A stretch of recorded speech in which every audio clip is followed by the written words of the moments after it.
about now? How about now? How about now? Can you hear me now? I think safe. Yeah, of course. OBS like does the thing. Does the thing, you know? Thanks, Hello. Cranky, for the heads up. I said such things as, hello, Ginkgo, Alyssa Marie, happy 2023. Those are the things that I said. He actually said penis 2 or 3 times as well. That was really under my breath, so maybe you picked it up. Suggesting penis 1, 2, 3. Penis under your breath. Okay. Penis on my breath. Is that penis on your breath? As a matter of fact, it is. This is Val Kilmer's penis. Anyway, I was talking about we're wearing pants today because most of us have to go back to work tomorrow. I do feel fortunate I've had 2 weeks off, but here we go. So we put on our pants. We're down to business with Brindlewood Bay. I also said this has been a once-a-month endeavor for us, but we skipped last month. I believe this is the first FeatherFall stream of the new year. Yeah, this is. It's very special. Cranky doesn't wear pants on stream. Tell some we don't know, Cranky, okay? That's you own pants? Do you even own pants? Okay, so the first stream of 2023, that puts a little bit more pressure on it, right? We set the tone for the channel. And I see we're conducting business as usual.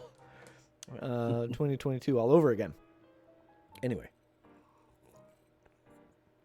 A little gin. Okay, here we go. So this is Brindlewood Bay. We are FeatherFall TableTop. Got a couple sponsors. Should we talk about them? Is this a real thing? Yeah.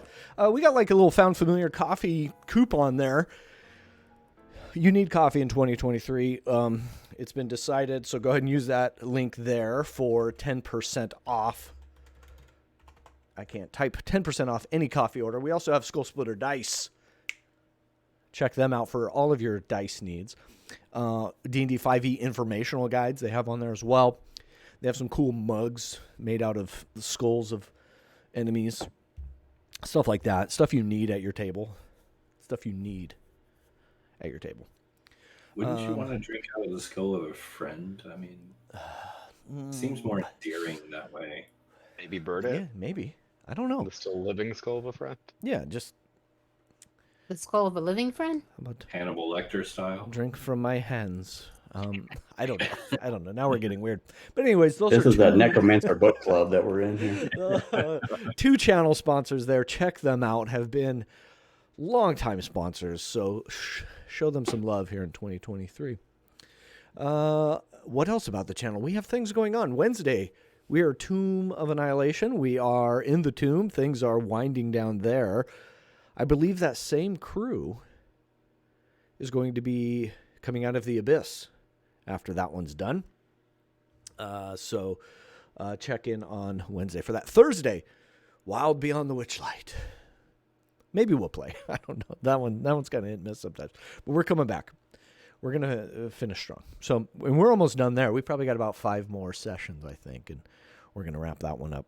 And we'll see what's coming next. So that's this week. I don't know what else is happening after that. You got some Friday, Saturday stuff, Sunday stuff. I have a hard time remembering. What do we got? Friday. We got Sigil Confidential on Saturday. Yes. Okay. Nothing Friday. on Friday. Is this the off Friday? Yeah. I'm looking at our calendar. We actually have a calendar that is not utilized by me very often, but I should check in there. So nothing Friday. Saturday is going to be Sigil Confidential with church there. So check them out, show them some love, and have a good time. All right, that's it. Let's get down to business.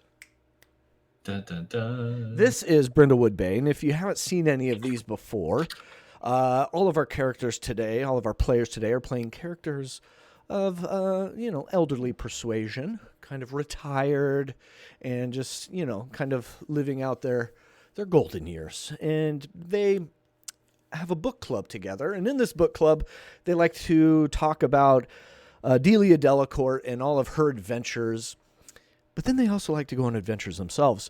They seem to be wrapped up in every murder mystery in the little town of Brindlewood Bay that has ever happened. I don't know how it happens, but it happens. So they're having a good time there. Last time we played, we had a little Halloween murder happen. I believe we found out that the housekeeper and the wife were in cahoots and killed the husband. I think that's what happened. You all also had some visions of some dark entities out on the beach of Brindlewood Bay. Sort of scared you a little bit, maybe. Dun, dun, dun.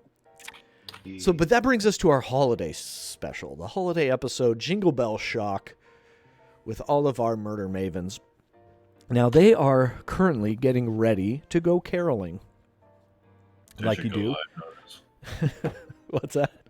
Your go live notice just hit. Oh, cool. Double ping. That's cool. 15 minutes in. No big deal. What's going on, OBS Discord? Are you going to Twitch Discord? Are you not talking to each other? Mm-hmm. Thanks, Obama. That's what it is. Obama, OBS, Obama. There's a joke. There's a joke there, Quake. Needs a little work, but Enough to get it. We'll find it. all right. So it is that holiday season, and it is the Brindlewood Bay Lunch Club's annual Ugly Christmas Sweater Carol-a-thon fundraiser. And you and other groups around you are getting ready, and other individuals are getting ready to go caroling. In getting ready to go caroling, I want you to describe to me, we'll go one by one. We'll kind of reintroduce our characters since it's been a while. I want you to kind of set the scene, a little cozy vignette of you and your home getting ready to go out caroling. Describe what your ugly Christmas sweater is going to look like and kind of what you've been doing since Halloween. Sound good? All right. We are going to start with Isha and Lakshmi. Okay. You're on the top right of the screen. So let us know what Lakshmi has been up to. Okay, so after this awful Halloween party, where she didn't have a great time flirting, nothing really came of it. She struck out in the bake-off because the grip was also banging the wife of one of the talent, and so she's just not doing well in the dating arena. And so I think for the holidays, it especially is apparent because her kids don't call, they don't come home. She's too pushy and overbearing for that. They need a break from her. And so I think during the holidays, she's back on the apps. Now she's on like Raya, and like now she's going to like the next level of apps because now she's figured out like, oh, there's like higher tier candidates in a different dating pool. And so she's applied to be in all of these, but a lot of them are ageist and not including her. And so then she's like bringing about lawsuits. And I think that that's what's like taken up her holiday season is she's getting really excited about the new lawsuits she's launching against these dating apps that won't include her because of her age. And I think for her Christmas attire, she's put on a very smart pantsuit. And I imagine that she's wearing something like very business forward, and then she has like a knit scarf with a bunch of like Christmas trees and baubles that has been like forced upon her. And so I think that that's the one Christmas piece that she has on because she loves her friends, and so she'll do anything for them. Yeah, that's awfully nice. All right, moving down, Quake and Goldie, what are you wearing? What have you been up to? So after probably not doing as well in the Bake Off as she assumed she would, Goldie's been like doing some recipe testing and has actually gotten it into her head to start like writing a cookbook. So just lots of recipe development and forcing things on the book club, making them taste test, getting input. So up to y'all whether or not you're getting tired of baked goods. Never. Right. It could happen, maybe. I wouldn't get tired of it. No. But she's of course doing some last minute finishing up of baking before going caroling so that there's like fresh treats in hand when we're walking around. And she actually got her Christmas sweater dirty while she was baking, so she's in her backup, which was a gift from her son, who's a veterinarian, and it says all of the otter reindeer, and so it has like otters in a harness pulling Santa's sleigh. Perfect. I love it. I love it. All right, moving down one more. That would be London and our own Betty Rose. Well, Betty Rose is so excited about the Bake Off because she was a finalist without ever cooking anything. So she's really happy the way that worked out, and she's excited to taste. And tasting Goldie's treats are really good. She enjoyed the Halloween party. Violet and Betty went back to the house after all the commotion was over, since it was a fully stocked bar, and we took all the alcohol out of the house and we loaded up the BART car and the Vespa and took it back to my studio.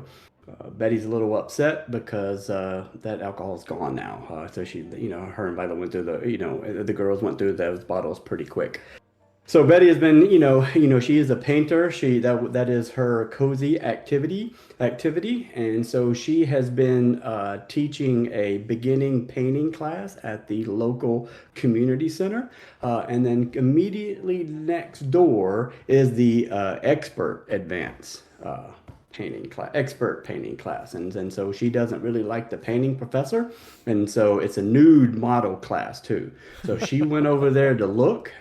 Guess who the nude model was for the expert painting class? You guessed it, Sheriff Gary Pimple. Couldn't believe it.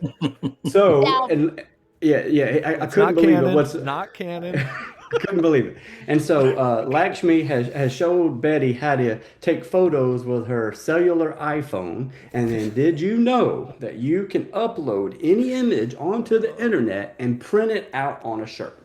So Betty printed out her Christmas sweater, and it is got the naked Sheriff Gary Pimple on the shirt with some appropriately placed ho-ho-hos. And then Lakshmi again helping me with the QR code on there where you can scan. And when you scan, it goes to the Venmos. And what this does, it pays for Sheriff Gary Pimple's divorce lawyer because he's getting a divorce. Yeah. Wow. None of this is true. No, you can see the sweater. All right. Dairy. Well, yeah. All right, I'll allow it. It's fine. I like it. All right. I can't wait till he shows up tonight and sees that. Maybe. All right. I hadn't thought about that. Moving over to Snacks, playing Margarita. What have you been up to? What's your ugly sweater look like? Oh, well, I've been so busy.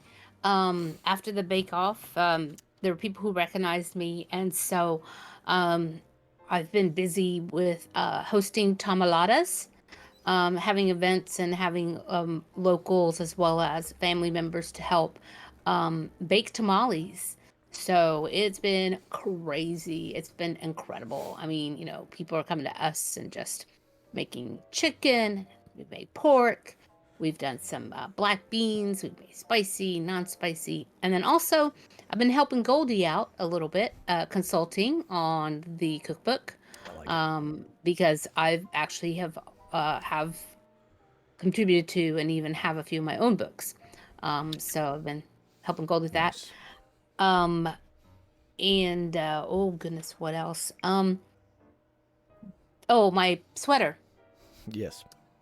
So I don't know about this. Somebody gave it to me as a joke. They know that Christmas is a very, very special time and holy time, and sometimes I get a little frustrated, and I might say, oh, holy Jesus. And so my sweater is, sequins on the front, and it says "Sweet Baby Jesus," and it's like a little miniature baby Jesus on my chest, but in like a baby Bjorn. So it's like I got my low riding baby Jesus with me, and I'm just kind of conflicted. I promised I'd wear it at least once. I'm just hoping nobody sees me from the church. I may be excommunicated. Oh, I love it. Little baby Jesus. All right.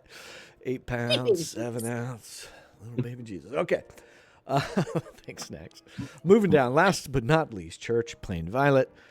What have you been doing? What's your sweater look like? Well, as you all know, Violet Sinclair is the penultimate knitting champion of the entirety of Brindlewood Bay and beyond. I've actually knitted sweaters for all of you, although probably 2 or 3 a piece, because she's an overachiever. Her sweater personally is just a big picture of Betty Rose, obviously, in full detail, glorious detail, wine stained across the side in a fine red light up type situation. It's beautiful. It's beautiful. As far as what Violet has been up to, of course, her and Betty do need to take some time apart from time to time to do their own thing. Betty's been doing her painting. Violet has been taking Kung Fu at the local YMCA. She's not very good at it because she's kicked the instructor in the nuts about 3 times so far. Accidentally. Accidentally, of course. That had nothing to do with her imagining a slight or insult of some sort based upon her age. Being told that she cannot do a windmill bicycle crane kick, backwards, reverse, triple front flip maneuver, but she's going to keep trying. I love it. All right, so you've all been pretty busy, kind of spreading out, doing your own thing, but of course getting together with some book clubs up in the attic of the bookstore in town, kind of maybe reliving some of the adventures you've been on recently. But tonight's the night for this Carol-a-thon fundraiser. You all get together, and you're out on the streets of Brindlewood Bay, going through the rounds, moving from neighborhood to neighborhood, and you're at this point now where the nip in the air is very strong, and you're kind of getting to that point where you could end at any time.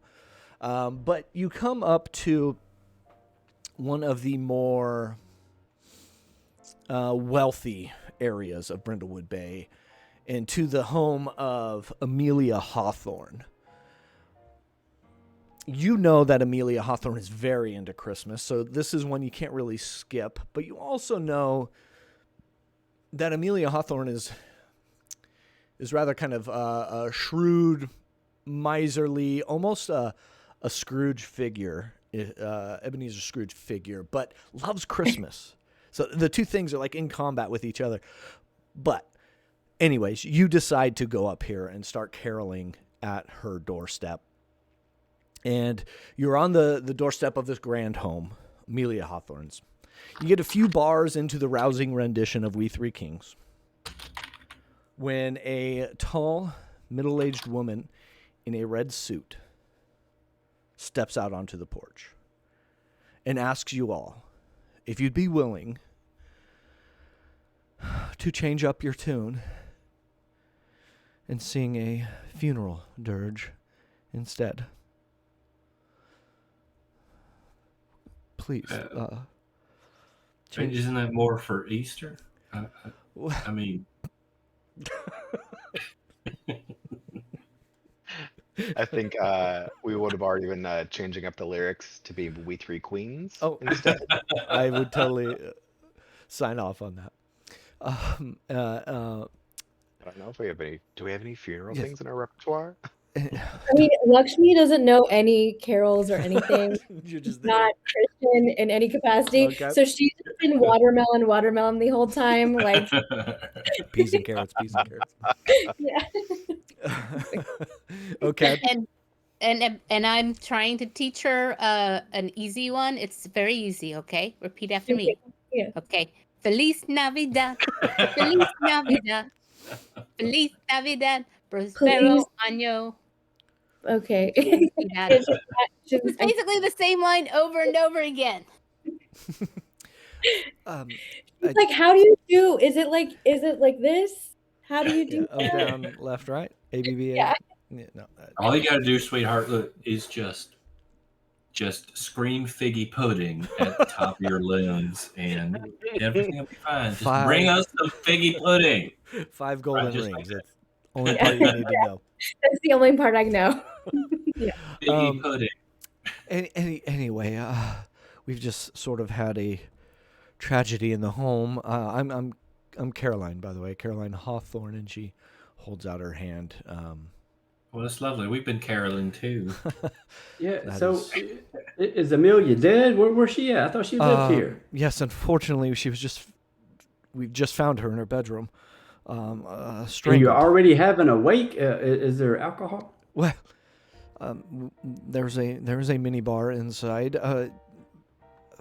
Please come in, or go home. I don't really know where we're going from here. I think Lakshmi is a little bit excited because this is like local competition for her. She's a powerhouse. She's rude. She's awful. I love her, but I hate her because I want her. So you kind of see her trying to suppress her excitement because it's not tactful, but she is she's very happy. This leads us into our establishing question for the night.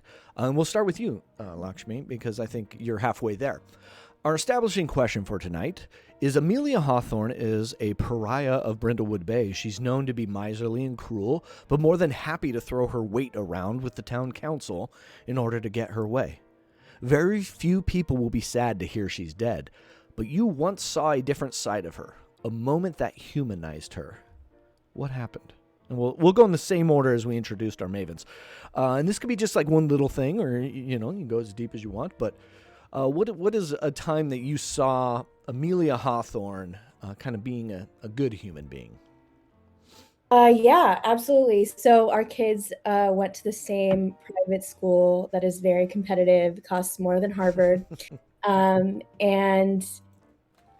there was another mom that was new at the school. They just moved to town, so they're not embedded in the culture of these awful human beings that run the community. And she came in really nice and excited. For us, we were like, oh, that's new money. Like your husband must have just sold a company. Like you're trying to give back and do philanthropy in ways that don't benefit you. And this mom comes to her crying and says, my husband wants to leave me and I don't know how I'm going to keep my kids in this school. And one of her kids, her son, was friends with this woman's children. And she wrote a check. And I looked at her and I could not believe that she could do something like that. Because why would you bring one more piece of competition into the pool for our children? Why would you do that to our generation? But, everybody's not as strong as us. Okay. I will change one little thing there. Yeah.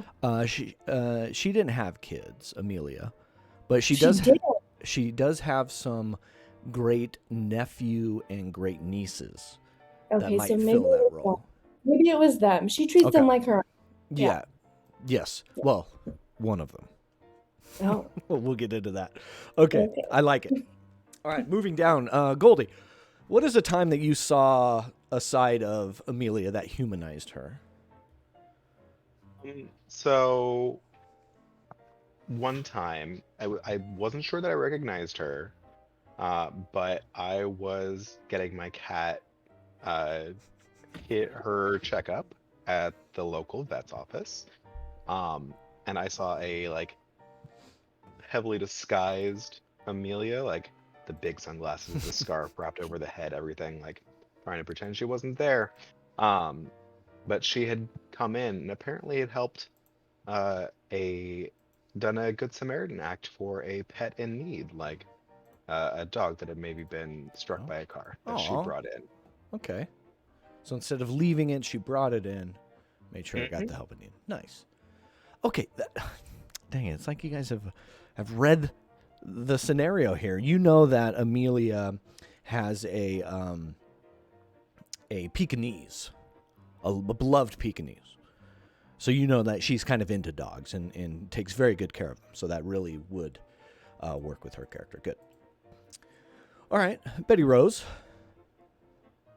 Well, Betty Rose is kind of a troublemaker, and as she's been getting into some shenanigans at the Bake Off, sabotaging the other bakers, Amelia, kind of caught her, but didn't say anything, which I thought was kind of interesting with her and Marguerite's kind of, battle royale over the funding for that. And then at the Halloween party, she saw Betty giving vape and alcohol bottles to the kid for trick-or-treaters, but she didn't say anything, about that.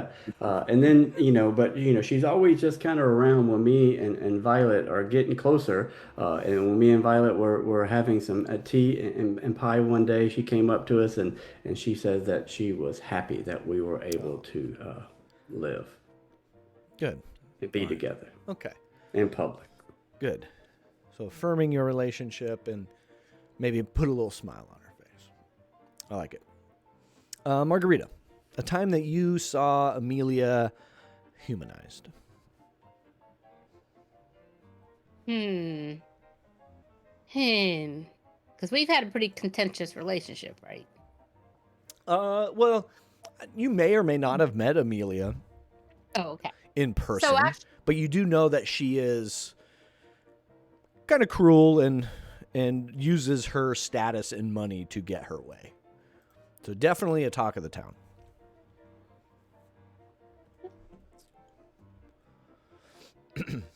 so it was once when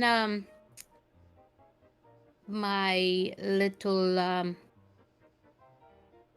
Pepito, when he was young, was taken to find his way out of the yard and made his way down, and he was, attracted to the scent of the other female dogs, and I was very distraught.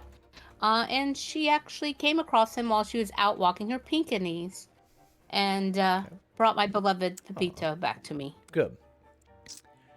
Knew it was yours and went out of her way to return it right back to you.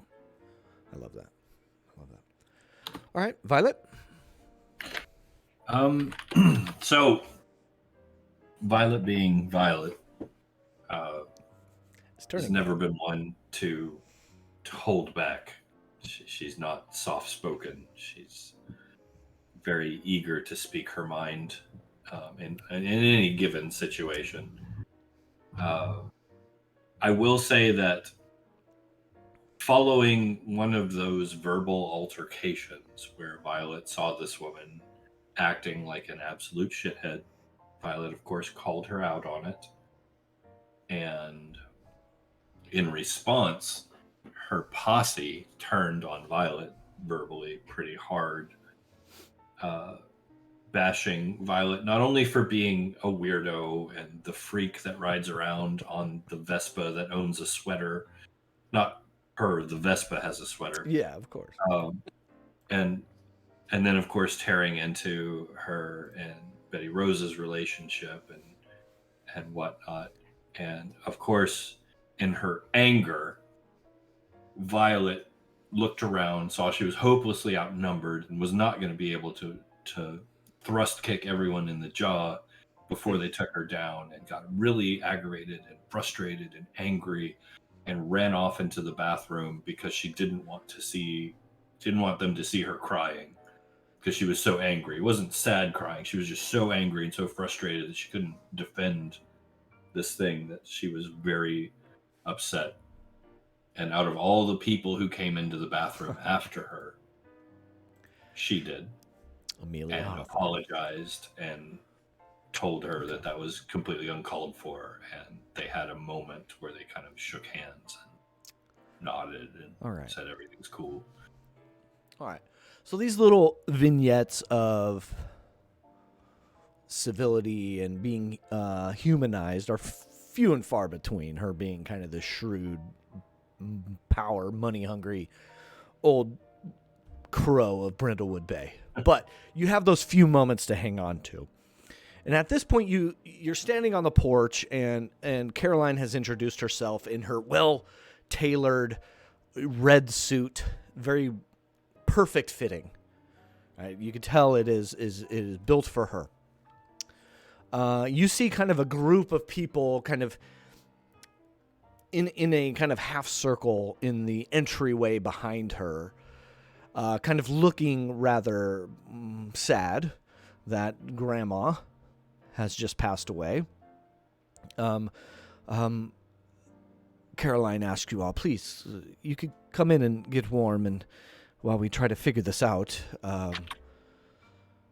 certainly it'll be okay. And if you do know any, like, you can sing Amazing Grace, can't you? I imagine you are all talented enough. Maybe you can put some of us at ease with some of your singing. But please, come in.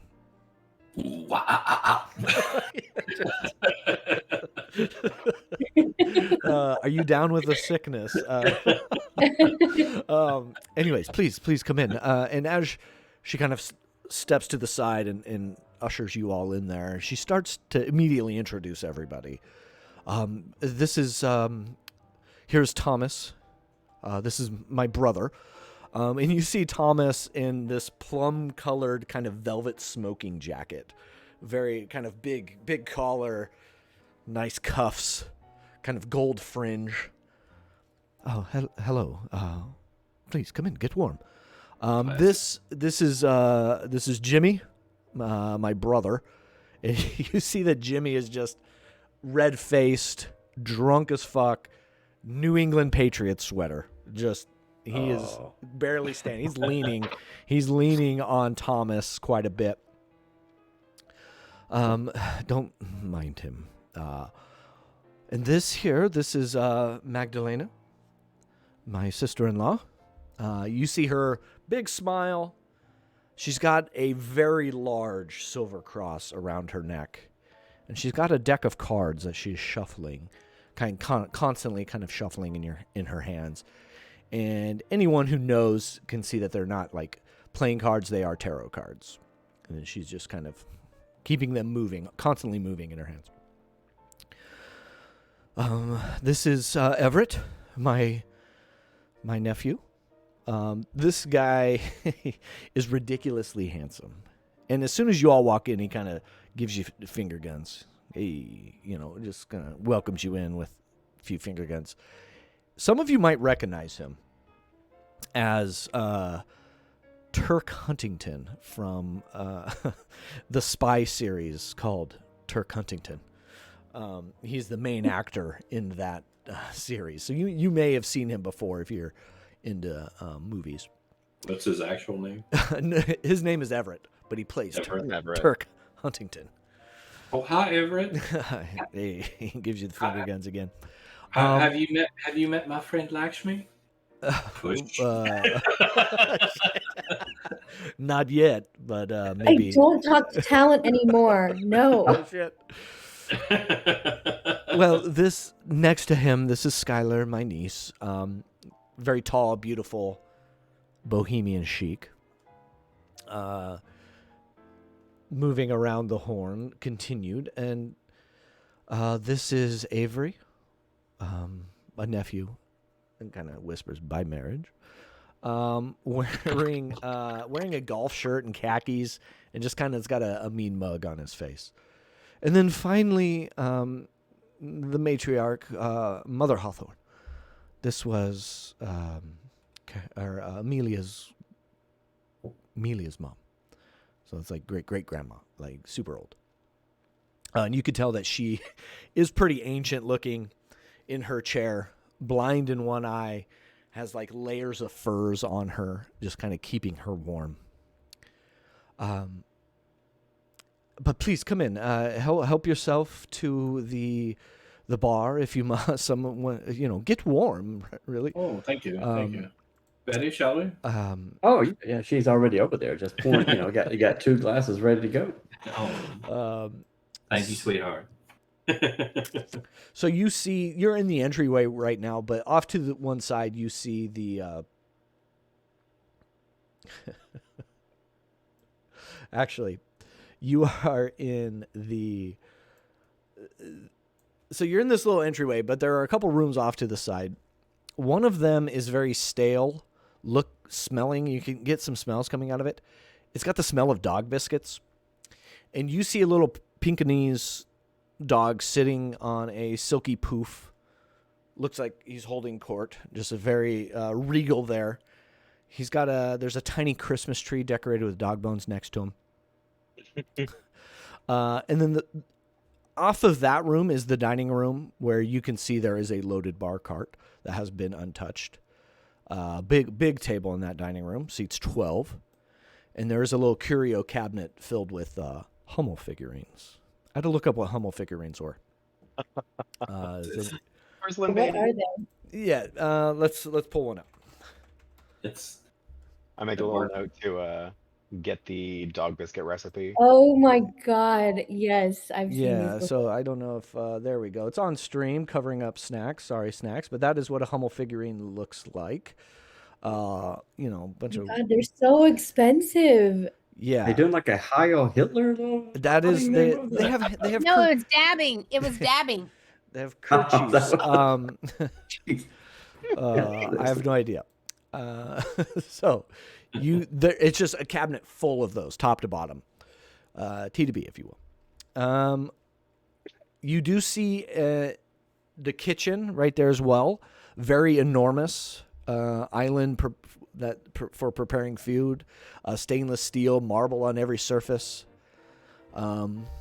So, please come in, make yourself at home. I should probably get on the phone to Sheriff Dalrymple and get him down here. But please, our house is your house for the moment. And she kind of excuses herself and goes down the hall into the back of the house. What would you all like to do? So I'm going to step over to where the little Pekingese is and just quietly take a little small biscuit because did I mention I also make I actually have some cannabis biscuits. Yeah. So give a little biscuit to the Pekingese and help it as anxiety. As you're down there, you see a lot kind of going on. You see it's almost like a little mini temple dedicated to chestnuts 1, 2, and 3, and you see the little tag on this dog says chestnut 4. So I'm going to ask you a question. What do you see that shows how much Amelia loved these dogs? Like what is there besides what I've told you? Oh, well, we're seeing that each one of the dog has its own bowls, and they are made of sterling silver. And they have they're sterling silver, and they have what looks to be some very precious gemstones encrusted in there with their names on there. Okay, I like that. Anything else? Let's see. There's also a few, and don't get upset, anyone here, but there's a few throws there for the dogs as well. They're little pet duds, and as you touch it, you realize they're made of mink. So there's mink. All right. It ties in with Grandma Mother Hawthorne's furs. She's very much we're seeing the connection there. Okay. Yes. I mean, not to offend anyone's nature and animal cruelty, but it's like these dogs have lived very luxuriously. All right. Side note, I grew up next to a mink farm. Stunk really bad all the time. If the wind was blowing just right, it would go over our house, and it was very stinky. Okay. Also, these people are like ethically questionable, so they would have makes. Like we already know. Yeah. Not surprised. Harvey Barrel in chat. We grew up together in the same town. He knows. He knows. The mink farm. Okay, so Margarita's down playing with Chestnut 4, the 4th. What's everyone else doing? So yeah, Betty's is sitting at the bar. She's pouring a gin there with her and Violet, and she talks to Violet and she kind of whispers and he's like, it's like, well, I got a couple questions here. Is Turk and Lakshmi he may be too old for her. I don't know. He may be too cocky. I don't know. But then as she's going through there looking, now that she is a professional murder solver, it's like, does anybody look sad to you, Violet? Here, is the body still here, dead, or what do you think's going on here? I'm gonna pause you there, and maybe Violet chimes in here. But as you're in this dining room, it's got that huge table that seats 12.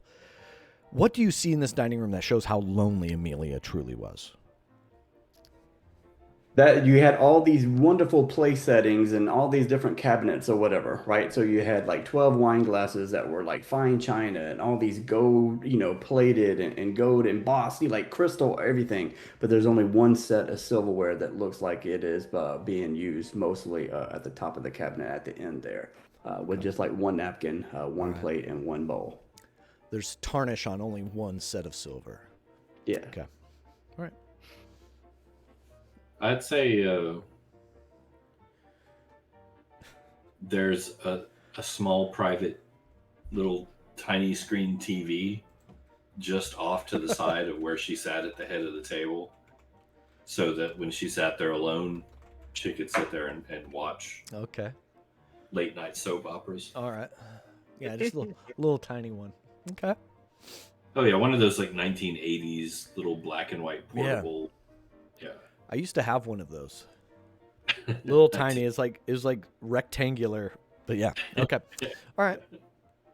I think CBS and PBS. Yeah. I think Betty asked you a question that I'd cut in on there. Oh yeah, if there was a body and if anyone looked sad. If there's a body.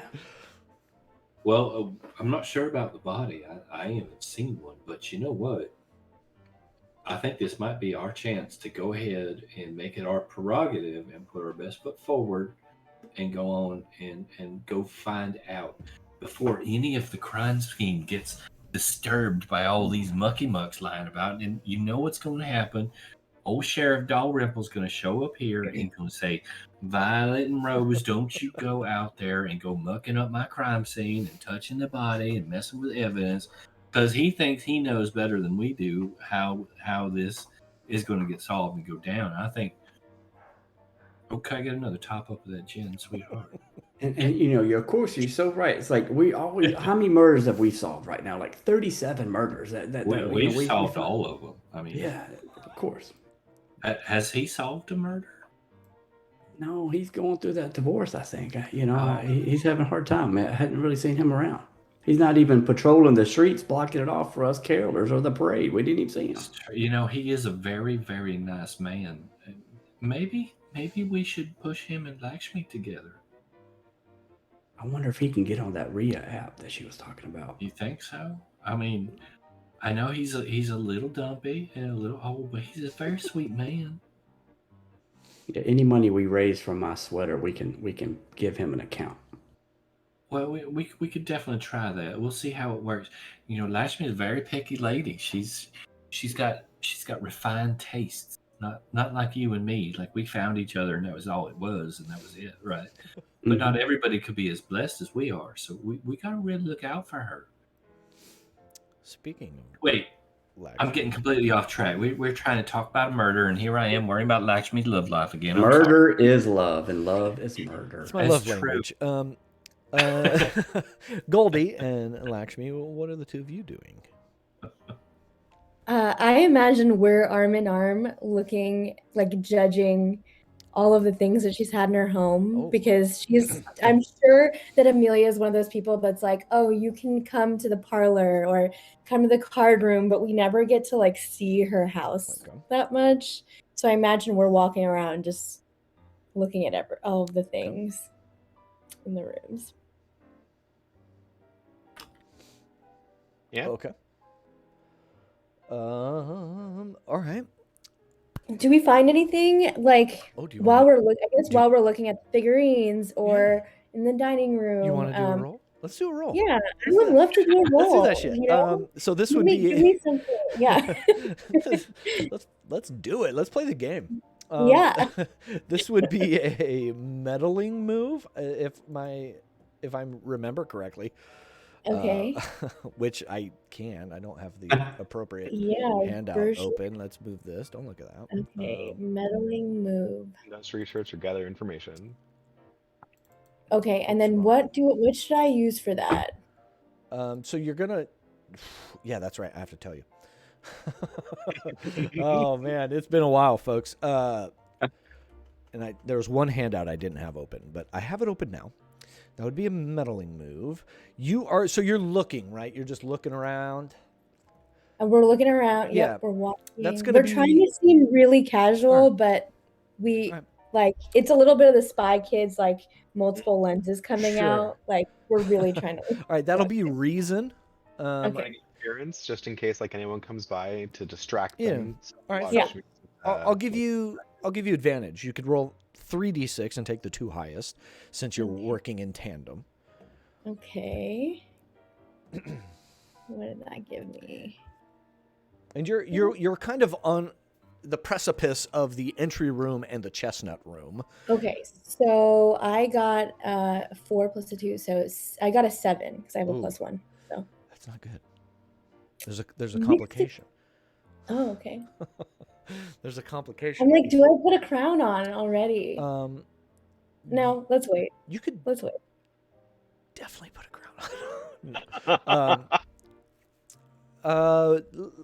Refresh me, Lakshmi, what you rolled 3d6 and took the two highest. And I took the 2 highest, and then I had a +1. Yeah. Okay. All right. Refresh me some of your items from your cozy little place. The items in your inventory. Yeah. So in my cozy little place, I have my cell phone. I also have a paper Rolodex of local socialites and movers and shakers within the community because that's what I've been doing my whole life. Okay. And then I have a briefcase, which will have like legal paperwork, and I worked for a hedge fund, so like I think I'd have like intricate knowledge of. Okay. Yeah. All right. That's not going to help me in this one, but I'll remember that for later.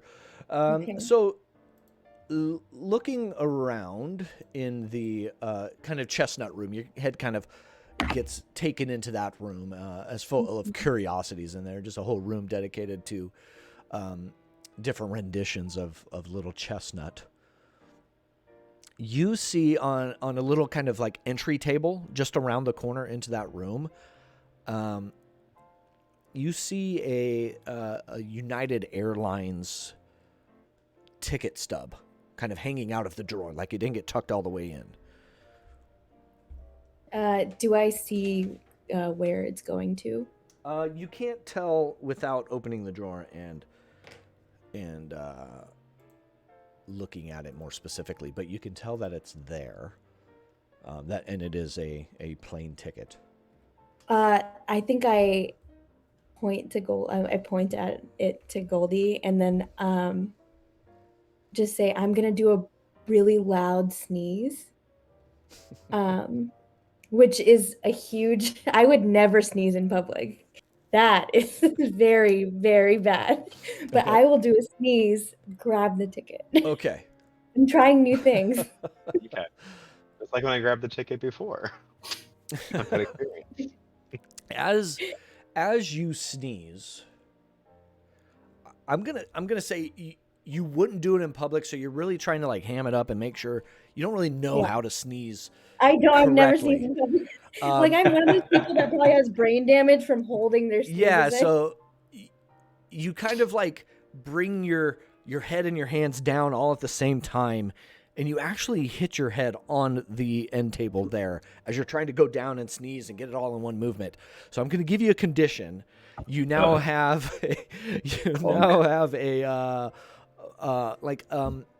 not a concussion, but you are a little dazed from hitting your head on that. So any roll moving up, especially physical rolls, you're going to have disadvantage for until we get that cured.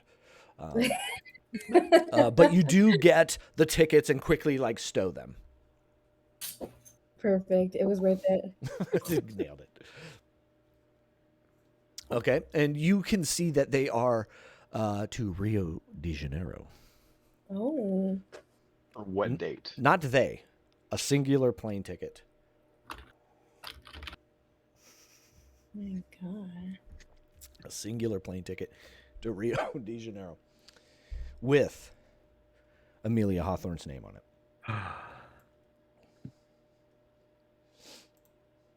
And that is your first clue, folks. Scandal. It's just a stub. It's not the ticket. Like it's a one-way ticket, or what you say? It is a one-way ticket to Rio de Janeiro. Oh, so okay.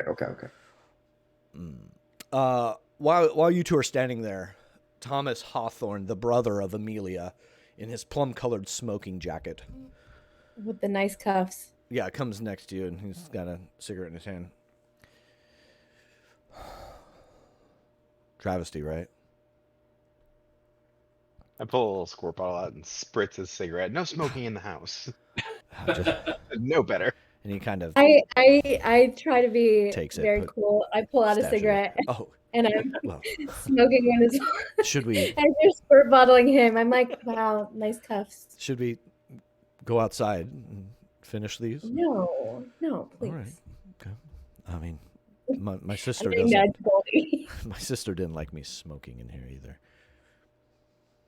Sounds like Well, she has good manners. We don't have to worry about that anymore. Yes. Yes, that is Nice. true. Unfortunately, right? Of course. Giving Lashri Right, side eye right. too, but I'm not going to ruin her makeup. Condolences. Have you had a chance to talk to my son? And he points over to Everett, the finger guns guy, the actor. No. He's been in movies. I don't watch movies. Well, you wouldn't know. What about you? He looks at you, Goldie. Do you watch movies? Yes, but I'm sure I'm not watching anything with him in it. Okay. All right. Well, maybe you've seen my daughter on the runway and any number of modeling shows. Oh yeah, I have. Which one's the daughter? Is that Skylar? That would be Skylar. Yeah, Okay. the tall, beautiful bohemian chic. I thought she looked familiar from the whatever our version of Project Runway is. Yeah. Project Runway. Yeah, she's made the rounds. I mean, she's kind of been in a little bit of everything. But are you sure you don't want to finish your smoke, because that's where I am headed? No, it's fine. It's fine. Okay, no, I will. Yeah, I'll join you. This is so weird for Lakshmi because normally she's very direct and can flirt. She has no game right now. Yeah, absolutely. I'll join you. right. Sounds great. Sounds wonderful. It's a quick 1-2 steps to the door, and he opens it up and heads outside. As Okay. they What happens when you learn Christmas songs in your head? Just throws everything off. Like, I had no room for anything else. And hit your head. I'm probably And- this is probably Yeah, what- that's it. You're dazed. Yeah. Okay. yeah, I'm dazed and smoking. This is not a good combination. As they walk out the door, Violet and Rose kind of peek up from around the corner, and you just see that dramatic music, that dun dun dun. Oh, I love it. All right. What else is happening? Anybody want to go do something? Look for something? I want to go find the body. Oh. Yeah, so you know that Caroline, in the well-tailored red suit, took off towards the back to use the phone, she said. That might be the way to head, if you'd like to. Nobody's really watching you, or everybody's kind of either in mourning or kind of doing their own thing in the rooms. One thing Violet and Rose know all too well is that if you don't want to be seen doing something suspicious, act like you own the place. Okay. So I just take a bottle off the cart and then we just start walking. And so Violet, do you want to go upstairs? Because maybe that's where the bedrooms are, or do you want to go back, since we're murderer solvers, go back to Caroline, see if she's doing something suspicious? Let's go find the body first. I think if we find the body, we probably pick up some clues based on its condition. We still don't know how she died, what happened. All right, yeah, and so we just kind of just go up straight up to up this grand kind of staircase, just kind of As walking.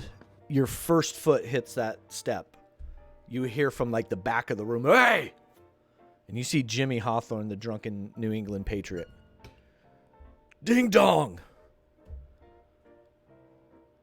Excuse me? Ding dong, the witch is dead, right?" My God. Hey, you're not leaving the room with that gin, are you? Sir?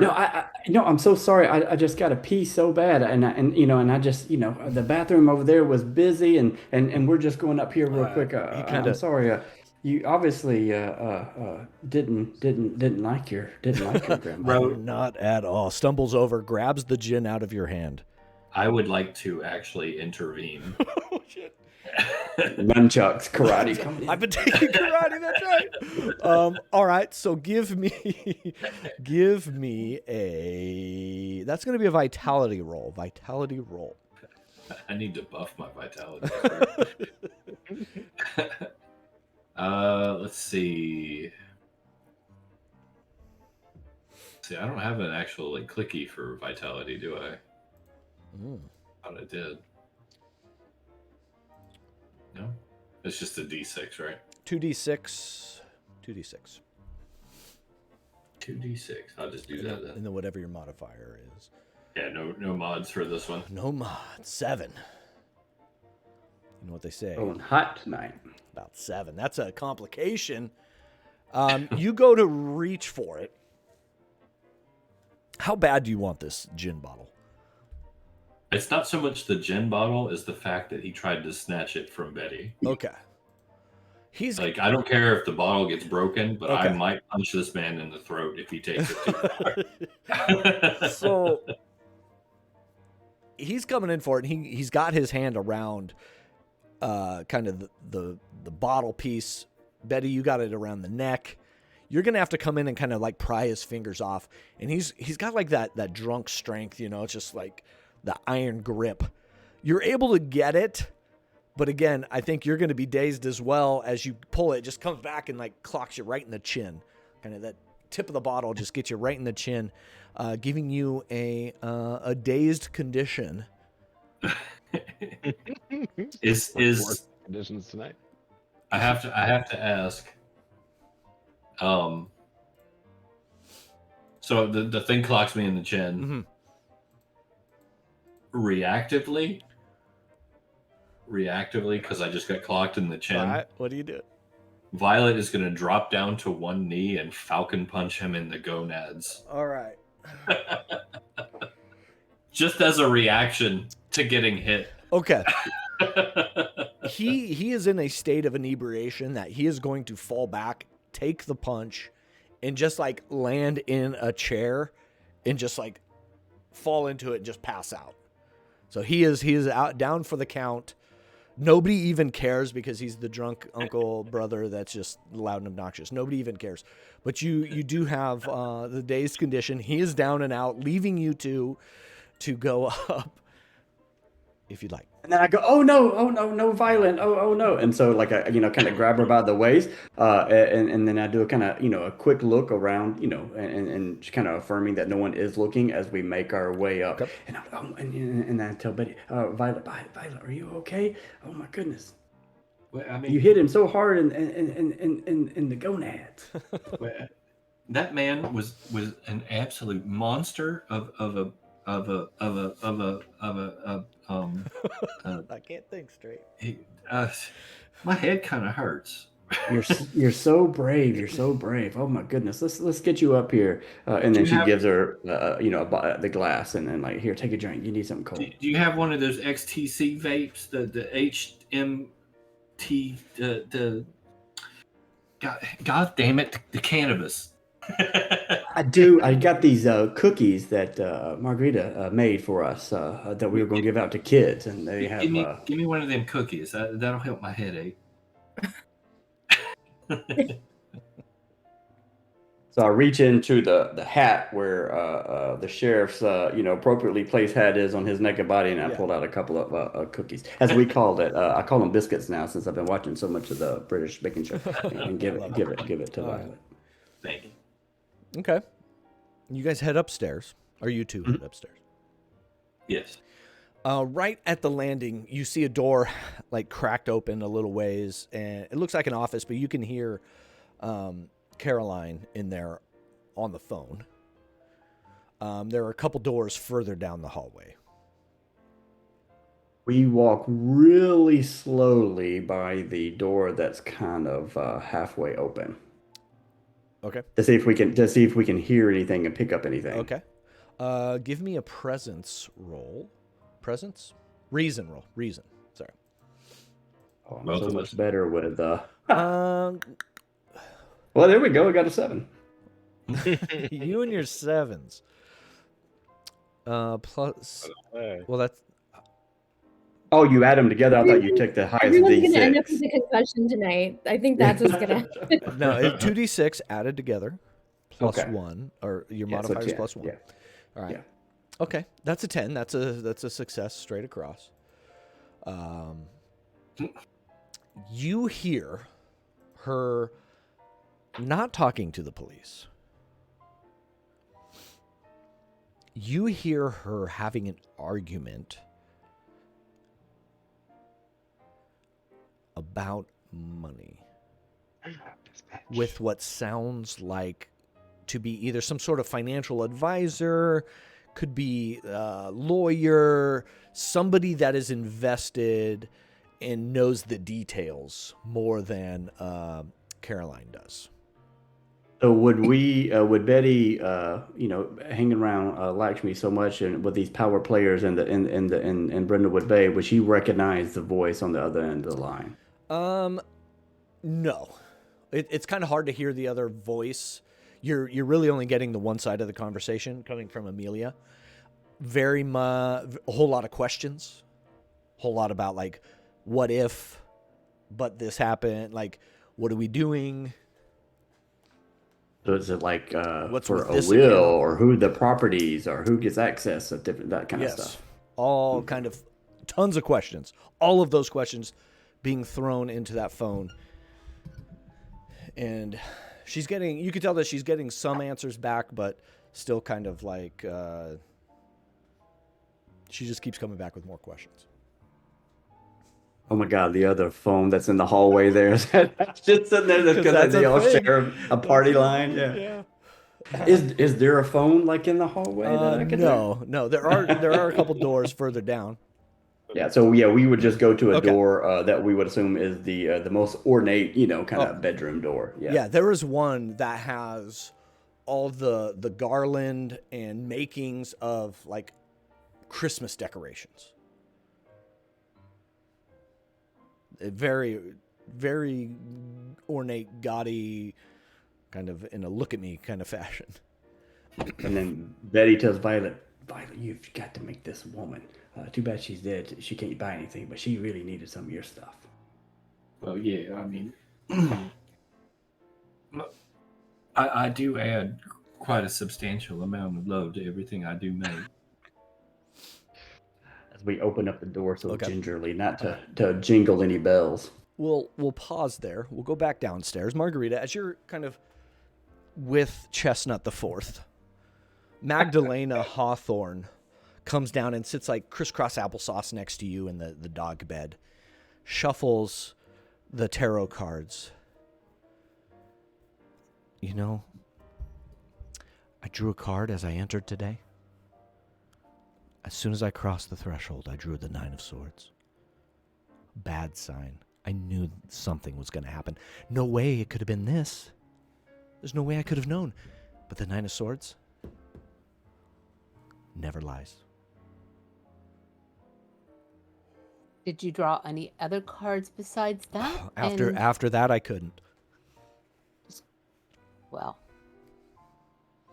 I don't know. I mean, that could, it could be. Oh, Amadeus. Yeah, this doesn't conflict with your faith, does it? my tarot cards? Well, I oh well, I saw. I think we need to be careful of the bruja. Um, Oh, I straddle both worlds in the kind of the metaphysical, esoteric beliefs, and in my Catholic faith. And she holds up her cross. So I either one. If you'd like me to kind of stow these, I can do that. That's fine. I'm comfortable in many arenas. Yes, uh, crossing she myself a does it few with times you. because you have to understand in my family we're very superstitious. Mm. And to even to bring those cards in can bring great pain and more into you. It almost invite in Mm. the evil spirits. And so yes, I don't know. I think we have to. Oh Well, goodness, well, put an egg under your bed tonight or something. she stows the cards in her coat pocket there.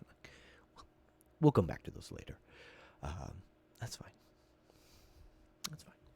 But why did you choose to pull that out as you came in? I just like to know the surroundings as I'm entering a new room. Going to be here for a while, and the cards never lie, so of course I would draw that. I would draw a card, but unfortunately it had to be the Nine of Swords. How much worse could it be? Why not draw another card? I mean, if you're ready, I'm always ready. Would you like a reading? Oh, I don't know. As I said, She gets ready to pull them out again. Okay, all right. That's well. You don't make eye contact with don't make eye contact with Chestnut. It's a sort of they get antagonistic, territorial. That's okay. I'll just give him another biscuit. He'll be nice dude. Out in no time. So Quake, what did we draw there? The Death's Head moth. Okay, I'll write it down. If we draw another one, that'll be it. If we need to. Well, so the belief is, of course, being extremely superstitious, but at the same time, now that you've done that, you have to dispel it by trying to pull another one or doing something, and so pulling that card, yeah. Okay. Well, I mean, one, the cards never lie, and they're going to give us. For me, they give accurate readings, and they kind of put, in a way, her being dead kind of put me at ease because the card made its reading, and now we're on to the next one.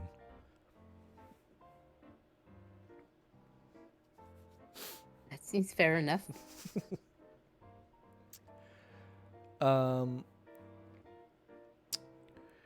Goldie, being all by yourself, Avery comes over, and I miscategorized him. He is the husband of Caroline, nephew by marriage to Amelia.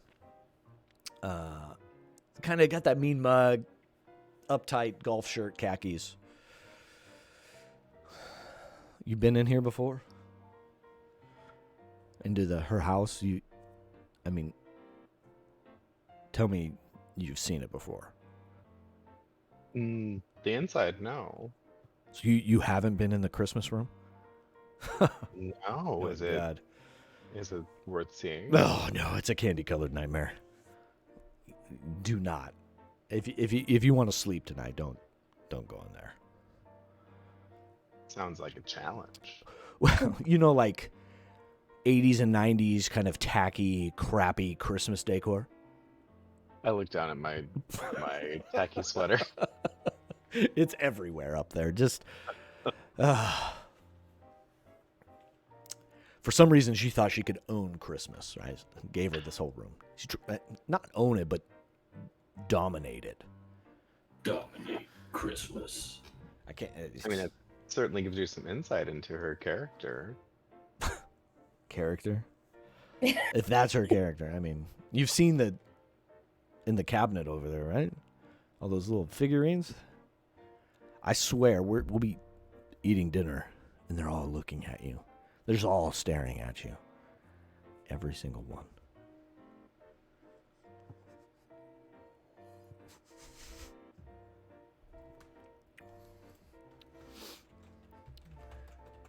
Yeah, sorry. Taking notes. That's all right.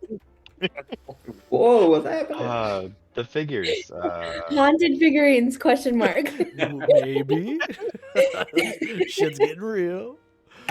I mean, I've never been into that kind of collection. I prefer more homemade things. I certainly have a cabinet full of the things that my kids have made me.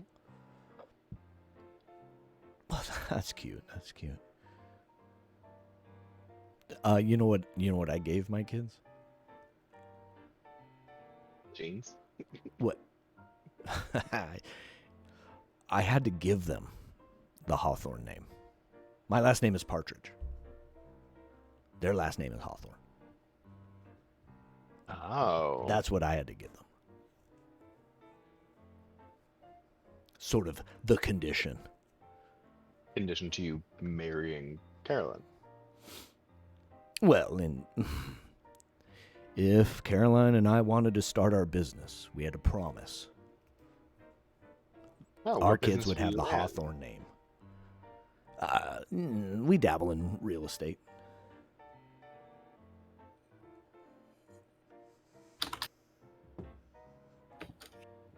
And how's that business going? But it's been kind of slow. There was a boom a couple years ago here at Brindlewood Bay, but it's been kind of slowing down, so we've kind of had to reach further and further, and that takes money. I mean, if you're not having luck in this market, it makes sense to go outside of this town. Yeah, it makes sense for intellectuals like you and I. But Oh, for were you not allowed to go outside the town? well, you know how you reach your hand into the cookie jar and you get it slapped, and you don't reach into the cookie jar anymore. Well, you just got to be more subtle about it. Exactly.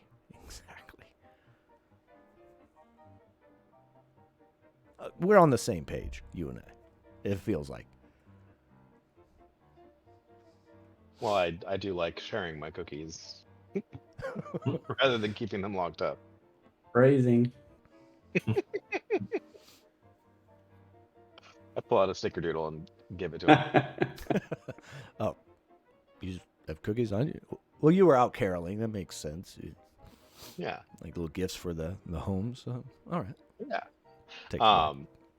And so Amelia was the one keeping the purse strings. Well, yes. I mean, kind of sitting on, the money bags, if you will. Here's a nickel. Here's a quarter for you. Never a dollar bill.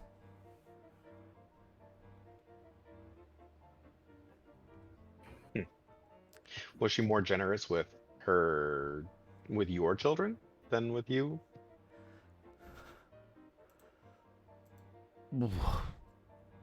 No. No. I mean, her brother Thomas and Jimmy. I mean, look at he's Jimmy. Look at him. He points to him. He's passed out on the chair. I mean, he's not getting anything, right? Been divorced 3 times. What are you gonna do? Thomas keeps track of all the books, so he's got a little insight. My wife, she's just a niece, right? How much pull can she have?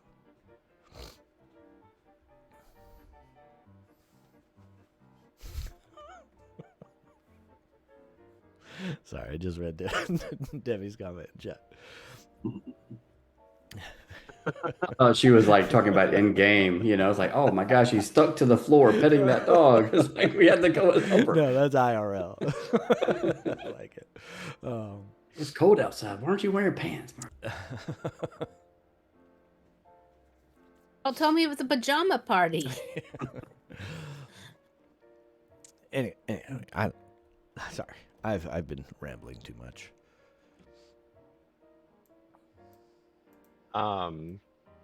Yeah. Have you said hi to Mother Hawthorne over there? And he points to the old blind lady in the chair. Is she awake? No one can ever tell. Well, if you care to introduce me, then I would love to meet. Sure, the let's matron there. let's do it. Let's rip that Band-Aid off. Starts heading over that way. With that, we're going to pause and go back upstairs to our two super sleuths.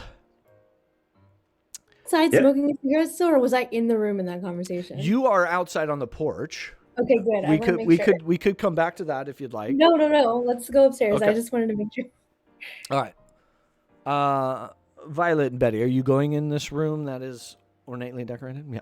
Okay. Yeah, we're absolutely going in. Yeah. As soon as the door breaks from the jam and opens up, it triggers a sensor, and you hear this recorded voice bellow out, "Ho ho ho! Merry Christmas!" And this model train starts chugging along this enormous track that spans the entire room. Your nose is just assaulted with balsam. It's decorated for Christmas. Great. But it does not feel... Does this feel warm and inviting to you? Or does it feel oppressive? Or something else? What do you see that it reinforces how you feel? So as you get this room, is this like, warm Christmas feelings? Or is this something out of the Nutcracker from Hell? What do we got? So first thing is like as I go into the room, this triggers. Are we in the bedroom? Is there a body on the bed? And then that would give me not a bedroom.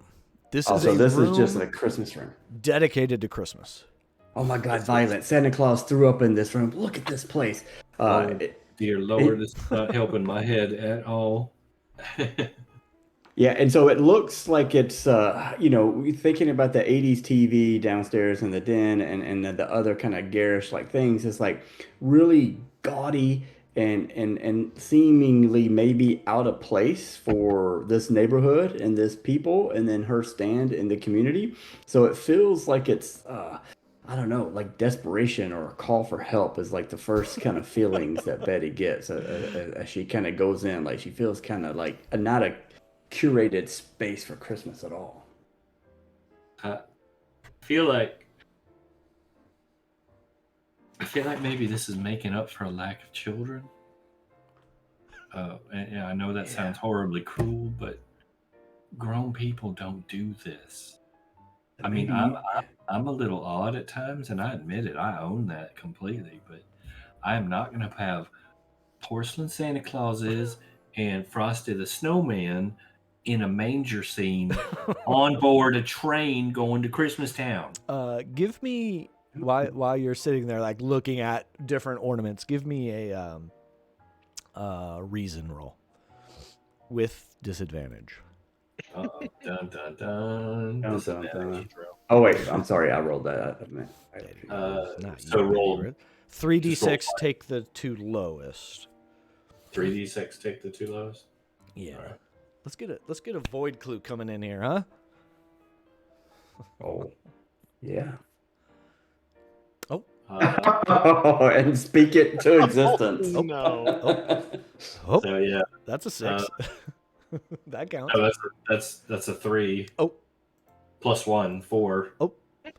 Hoppa. Let's see. Yeah, that's not great. Roll for a new character next week. It's like Tomb of Annihilation. Violet dies.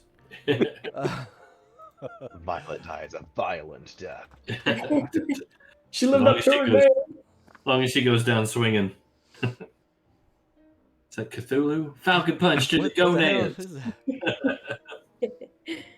All right.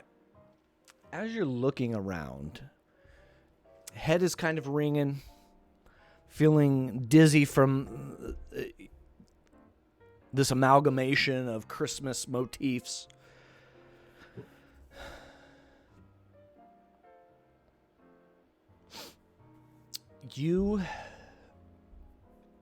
One of the red balls on the Christmas tree starts pulsing. As it's pulsing, it's like spewing out oily, black tentacles that are just like popping out of the ball. Just pew, pew, pew. And all of a sudden, that red ball is now black, full of tentacles. Much like the one that you saw in the sky after the Great Brindlewood Bay Bake-Off, right? You saw that kind of eclipse happen. Much like you saw in that vision of the porcelain masked individuals on the beach in your dream. Looking One of almost the exactly like that.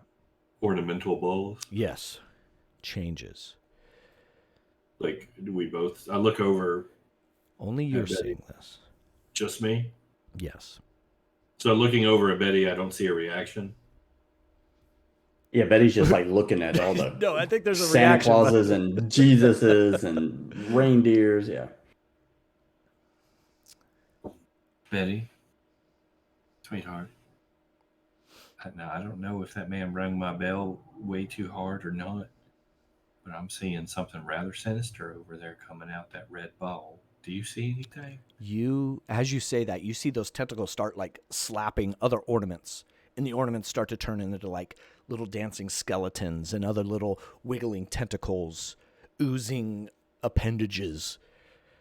Ooh, And for a brief moment, when you look at Betty Rose, she appears to have an empty socket, oozing blood and pus from where an eye used to be. Allow me to make a roll because I feel like I should. Let's do how about composure? Yeah, make a con save. Is it 2d6 or 3d6? 2d6. Well, 3d6 because you are conditioned. Jesus Christ. Oh, rolling hot. That's a 4. Yeah. So the dice are not on my side. Yeah, what were you rolling for? This is to keep my composure. Okay. So how are you reacting? Let's see. I'm gonna look down at the half-eaten cookie in my hand, and then look back up at Betty. Is she still all messed up? It kind of like goes in and out. Like your mind is glitching a little bit, and then it's empty socket, and then it's gone. It's back to the good old Betty. But after like 2 or 3 glitches, it's kind of like back to normal. So I'm going to very calmly take Betty's hand. I'm going to put the cookie half-eaten back in it, close her hand around it, pat it gently. Say, sweetheart, I'm very sorry for what's about to happen. Oh, dear God! I'm going to run. What's going on? All right. So you're running out of the room? Out of the room, okay. Down the hall, are you down going the stairs. Down, okay. And are you going out the front door? Out the front door. Okay. Before we get to there, Lakshmi, what's going on with you and our friend with the smoking jacket, Thomas Hawthorne? You step out there. We'll kind of go back in time a little bit. Yeah. Okay. So I think I've just been asking him questions about how Amelia's been, just trying to share in some gossip. Now that he's opened up and said that he is kind of happy that she's gone because he never got to smoke in the house. Well. You know, as much as loath to admit it, I will miss her. Oh, of course, we all will. Absolutely, we all will. She was complicated. As sweet as she could be, in those what kind of added up to seconds of her life, she was very complicated, very cruel. But she had depth. Not a lot of people have depth these days. Right. Right. You have depth. Um. And this And guy's probably like I'm 25 years your senior. He's right. he's older. And I think I'm trying to I think for his generation, saying someone is complicated is an awful thing to say. And so I'm just like, yeah, absolutely. Like this is actually some really hot gossip. And I think I know she was planning a trip. Excuse me. Was she? She seems really complicated. She's been talking about traveling, and I don't know, has she mentioned that? I just heard that at the last fundraiser we were at. It just seemed out of character for her not because that I she's such a know. staple in Brindlewood Bay. As her financial advisor, I have not seen any receipts come my way. Oh. So that would be news to me. Huh. Okay. Yeah. So, but you know that? How do you know this? I mean, she had just casually mentioned how she's been trying to eat, pray, love her way through the world. I don't even know what that means. What does that mean? None of that sounds like her. Yeah. So, I don't know. It just seems very bizarre. Very. These are cutting words. Yeah. Well, again, being the money manager, you'd think she would run this by me. Right, yeah. But I guess, a plane ticket's not too much of a toll on the accounts for her. Right. Yeah. But that's Rio de Janeiro? Did you say that? Did you say where she was going? I can't remember. No, I didn't say where she was going. Oh, okay. She said she was traveling the world. I'll have to talk to Caroline about it. She might know something. Yeah. I mean, had anything changed before? This feels like it was so sudden. Well, yeah. I mean, being strangled with your own pearls is pretty sudden. Ooh. My gosh. Okay. Wow. So it was when she was already ready. Do you think someone came in the house? That's best case scenario. Otherwise, it's somebody in the house right now. Oh A my hawthorn God. killing a hawthorn. Unheard of. Wow. I don't know. Do you think it might be? What's the son-in-law's name, or the in by marriage? That would be Avery Partridge. Yeah. Would you think it's Avery? Is that his name? I don't know. He just, he married in. You can never. They're not quite in the family. Yeah, as ambitious as he is, he couldn't. I don't know that he'd harm a fly. Oh, okay. Don't think he would do it. Do you think? What? I mean, I'm just, You're spitballing. I get it. Yeah. Do you think, have you thought about it at all? I mean, it's hard to point a finger at a family member. It's very hard. Yeah. I don't want to think it's anybody in this house, in this room, and yeah, that's fair. takes a drag off his cigarette. Who found her? I believe it was Caroline. Caroline. Yeah. Oh, okay. Wow, this is just so sad. I put my cigarette out and I slip my number, even though we could have just exchanged numbers. I slip my phone number into his jacket pocket, even though he's 20. He's probably like 90. He's a little old. And he kind of like pats it in there. He has no, he doesn't really know what to do. He doesn't even know how. He's gonna have to hand that off to like someone at his house. Right. But yeah, I do that, and then I go back inside All right. to try and. As you are opening the door, Violet is running down the stairs, and as you open, she just zooms right past you. Violet, what are you doing?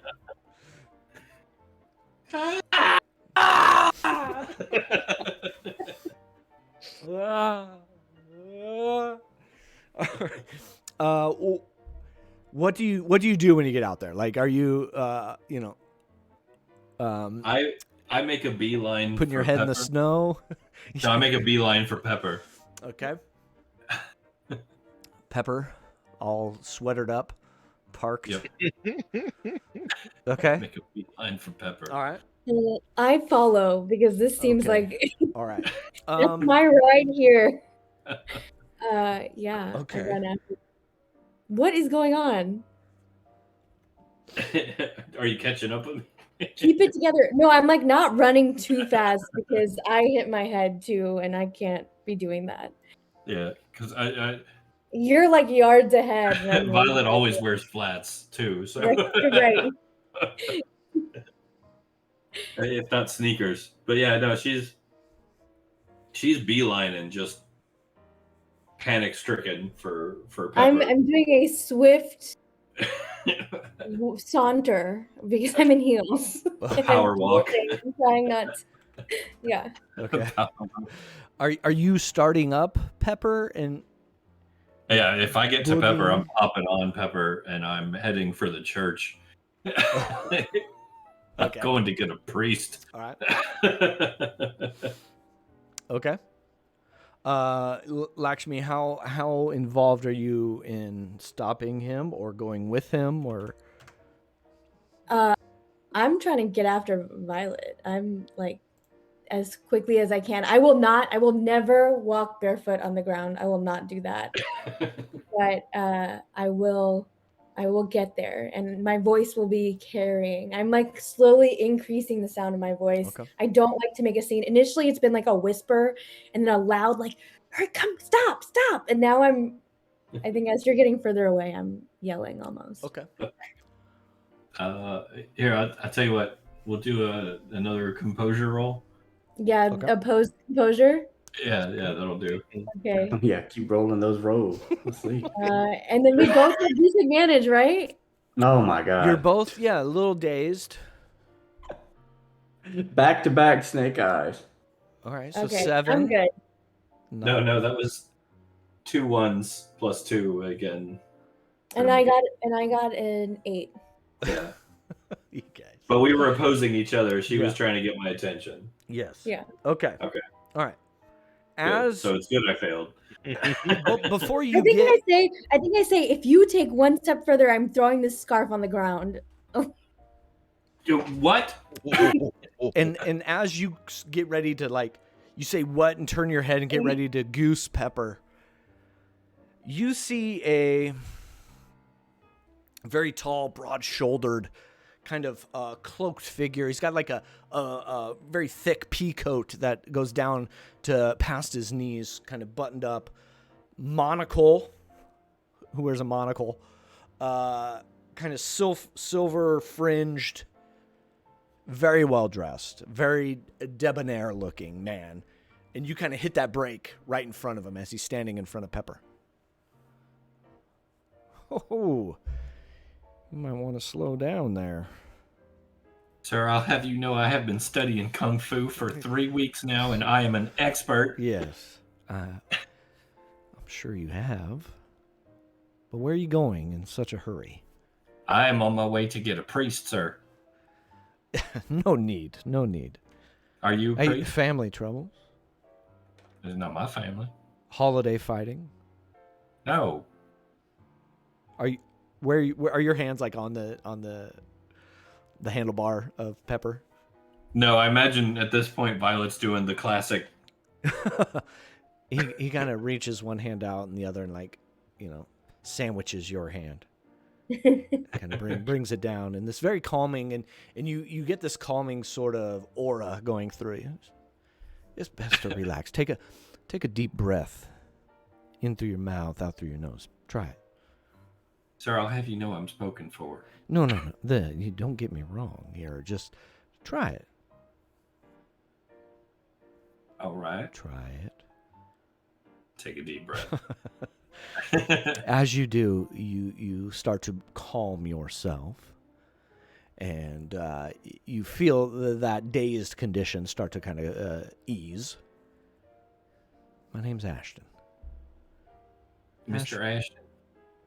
Courtenay. Ashton Courtenay. Courtenay. Oh. Yeah. Oh, that's a fancy name. Yeah.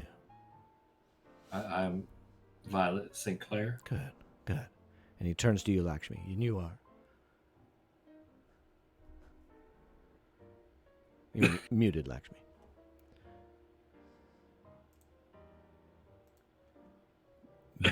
Muted? Yes, I am. I had to bite a carrot. I'm sorry. I pull out a business card and I hand it to him and I say, "Oh, you know me, Lakshmi Banerjee." I hand my business card. Nice to meet you both. I should pause here for a second. Shun resubbed like an hour ago, and I missed it. I have to apologize. They said, "Hello, darkness, my old friend. Happy New Year, all. Good to see you." Some new faces. Yes, Shun. Sorry, I missed that. And you did a name an NPC, Nepotep Beauregard. I'll see what I can do. And Scarpia, good to see you here. Thank you. Sorry, I've been lacking in my stream duties. Well, it's good to meet you all. And he kind of grabs your hand as well, and we'll say your condition goes away. There's just this calming aura about him. Do we both lose our condition? Yes, we'll say. Oh, good. Oh, good. Yeah. Well, it looks to me like you two have a party to get back to, and I must finish my walk. Would you like to come inside? I mean, it's not my house or my party, but I have some cookies. I have many miles to go to get back to my the bar is wide open. No. I do not partake. Where are you going to? My house. I live on sort of the outskirts of Brindlewood Bay. It's not a long walk, but long enough that I cannot dally any longer than I have. And what was your name? Aston. No age. Okay. Damn it, I messed up my notes. Courtenay, if you ever want to look me I up. think I also I think you still expectantly see my hand waiting for a business card from him for my Rolodex as well. Oh, you're looking. Just you can find me in the white pages. The white pages. Courtenay, yeah. Okay. You still have phone books? Absolutely. Still making them. Yeah, they still make them. But if you don't mind, I should be on my way. Kind of pops that monocle out, puts it in his little pocket, pulls his gloves up, pops the collar a little bit. It's been nice. Violet, Lakshmi, see you later. And he starts walking down the sidewalk. As soon as he turns away from us, I put my glasses on and I pull out my phone and I'm like, "A," as I start I'm gonna the whole process. I have just started learning how to stalk everyone online. As she's doing that, I'm gonna turn around excitedly and grab her by the hands as she's thumbing these letters into her phone and probably put a bunch of gobbledygook into it by accident and say, "Lakshmi, sweetheart, I saw a bunch of kathunka-dunka gobbledydoodly-boos upstairs in the Christmas room." When Violet starts really making up words like this, Violet loves to make up words, but when it's this level of making up words, I think I grab her by the hand and I walk her inside. Sweetie, we've talked about this. We've got to use our words. And I'm like, "Show me where it is. Let's go." And I think I'm trying to bring her inside so that we can. Okay. Heading back inside. What's everyone else doing? I will have been trying to locate everyone else, so I think I probably would have met up with Goldie by now. Okay. Yeah, Goldie being ushered over to Mother Hawthorne, so you can join that interaction. Goldie and Margarita, is that this is Mother Hawthorne. Mother, like kind of like yelling at her, 2 guests for you, and she turns. In Texas Chainsaw Massacre, like the old guy. That's very much what I'm thinking about Mother Hawthorne. Although no other connection to Texas Chainsaw Massacre. Just very, very old. And she kind of like lifts her hand up and mumbles something. Can't really tell what it is. And that's Mother Hawthorne. He kind of says quiet enough, loud enough for you to hear, quiet enough that she can't hear. She rarely speaks, and she can't really get around anymore, but, we still usher her to and fro. I give a little bow and say it's lovely to meet you. Thank you for having us in your lovely home. No response that you could tell. You're standing on the side where she can't see. Right? You probably have to speak. So we knew we were coming here, right? We're coming to this party. I mean, we were caroling. Well, no, we knew we were caroling. You were caroling, and then now this is cut into the caroling. So this. Got it. Okay. So as I go to touch her hand, I place something. I kind of take her hand and I palm something to her. And what it is it's actually a rosary. Okay. So the cross and beads on it, and I place it into her hand, and I say, bless you on your journey. And I step back. You can see her head kind of nod, and the cross of the rosary falls out, but she hangs on to the beads enough. Kind of brings them closer to her. Well, Avery, that was awfully nice of you. Someone this old and rich doesn't often get gifts. Not much to give her, but I'm sure she appreciates it. Well, this is of significance because it has been blessed. Have dipped in holy water and all. Well, I'm sure it'll help. Have any of the two of you, Goldie and Margarita, have you marked any of the void masks? I have not. The crown of the void. Okay. I have not. Let's go to Betty. What are you doing after Violet had shoot on out of there? Well, immediately Betty's not too worried about it. With Violet being more physical, with the karate classes, and the drinking's amped up since we've been spending so much time together. She's been going to the restroom a lot more, and so I just would assume that that's what she had to do really quick, especially after she got bonked on the head. Okay. It's all about edema. Yes, yeah. Just had to pee. But being in this room, and then as we're still kind of was looking around at like all the different things, Betty doesn't read any of the books in the book club, but she, is there when they're talking about it, and so like she keeps thinking about something that was in a previous book about hiding in plain sight. And since she's a professional murder solver, she wants to see if there's anything to look like there would be, especially after hearing about wills and estate planning, if there would be anything in here in like a little Santa dollhouse or something like that. That seems okay. Place it. So in the Christmas room, you're looking for something hiding in plain sight. All right. That's right. Give me that sweet reason roll. Sweet reason roll. Just regular 2d6 plus 1. Yeah. Oh. You got something good? Oh, that's an 11. Yeah. This one goes to 11, folks. I just closed out my roll 20. That's not good. Actually, it's okay. And sorry, not quite a reveal of a void clue, but an 11 nonetheless is a success. Let's say you see two things in this room that catches your eye. You see a New England Patriots ornament. But as you get closer, it is an ornament in the likeness of Jimmy Hawthorne. In the likeness of a voodoo doll, Jimmy Hawthorne, in a Patriot sweater, hung on the tree. And we would know that's that motherfucker that just to try to attack us, trying to go up the likeness is uncanny. Yeah. And so Betty like takes the toothpick from her olives and onion balls and stabs the voodoo doll with it. Anyone downstairs?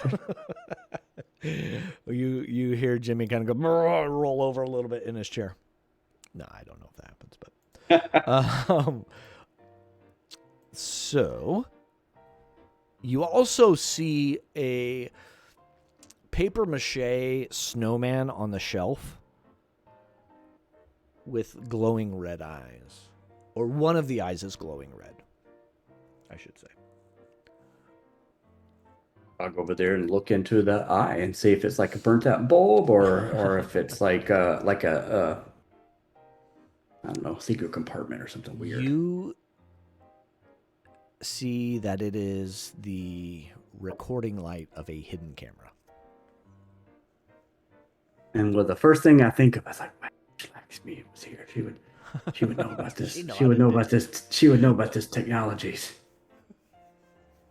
And you see that it is hardwired to a plug into the wall. Not yeah, and so just my instinct would be just to unplug it and then just carry around this Sanad and then to kind of walk around and then try to go find Lakshmi is what Betty would do. As you unplug it, that red eye dims, and now you have a paper mache Santa security camera. Wow, shit! I hope the recording didn't go out when it's unplugged. Is what she's thinking to herself. I don't know how these things work. I don't know what this is. Yeah, what is it? So she just would leave the room then. Okay. And I think at this point, as you're coming down the stairs, Violet and Lakshmi are coming up the stairs. Goldie and Margarita, you're finishing your interaction with Mother Hawthorne, and you're kind of all meeting back up in that central entry area. So I just take Lakshmi. I said, Lakshmi, this Santa Claus has glowing red eyes, and it looks like it's got some kind of a camera or TV or iPad in it or something. I figured that you'd be able to figure this out. It was in the crazy room, and then there was a voodoo doll ornament on the tree. It's weird. Oh. You're muted, dude. You're muted, Lakshmi. Like she's going through. Somebody flag her down. He keeps going. Oh my god, I'm sorry. You know what? No more snacking. It's the snack. Put these carrots away. Okay.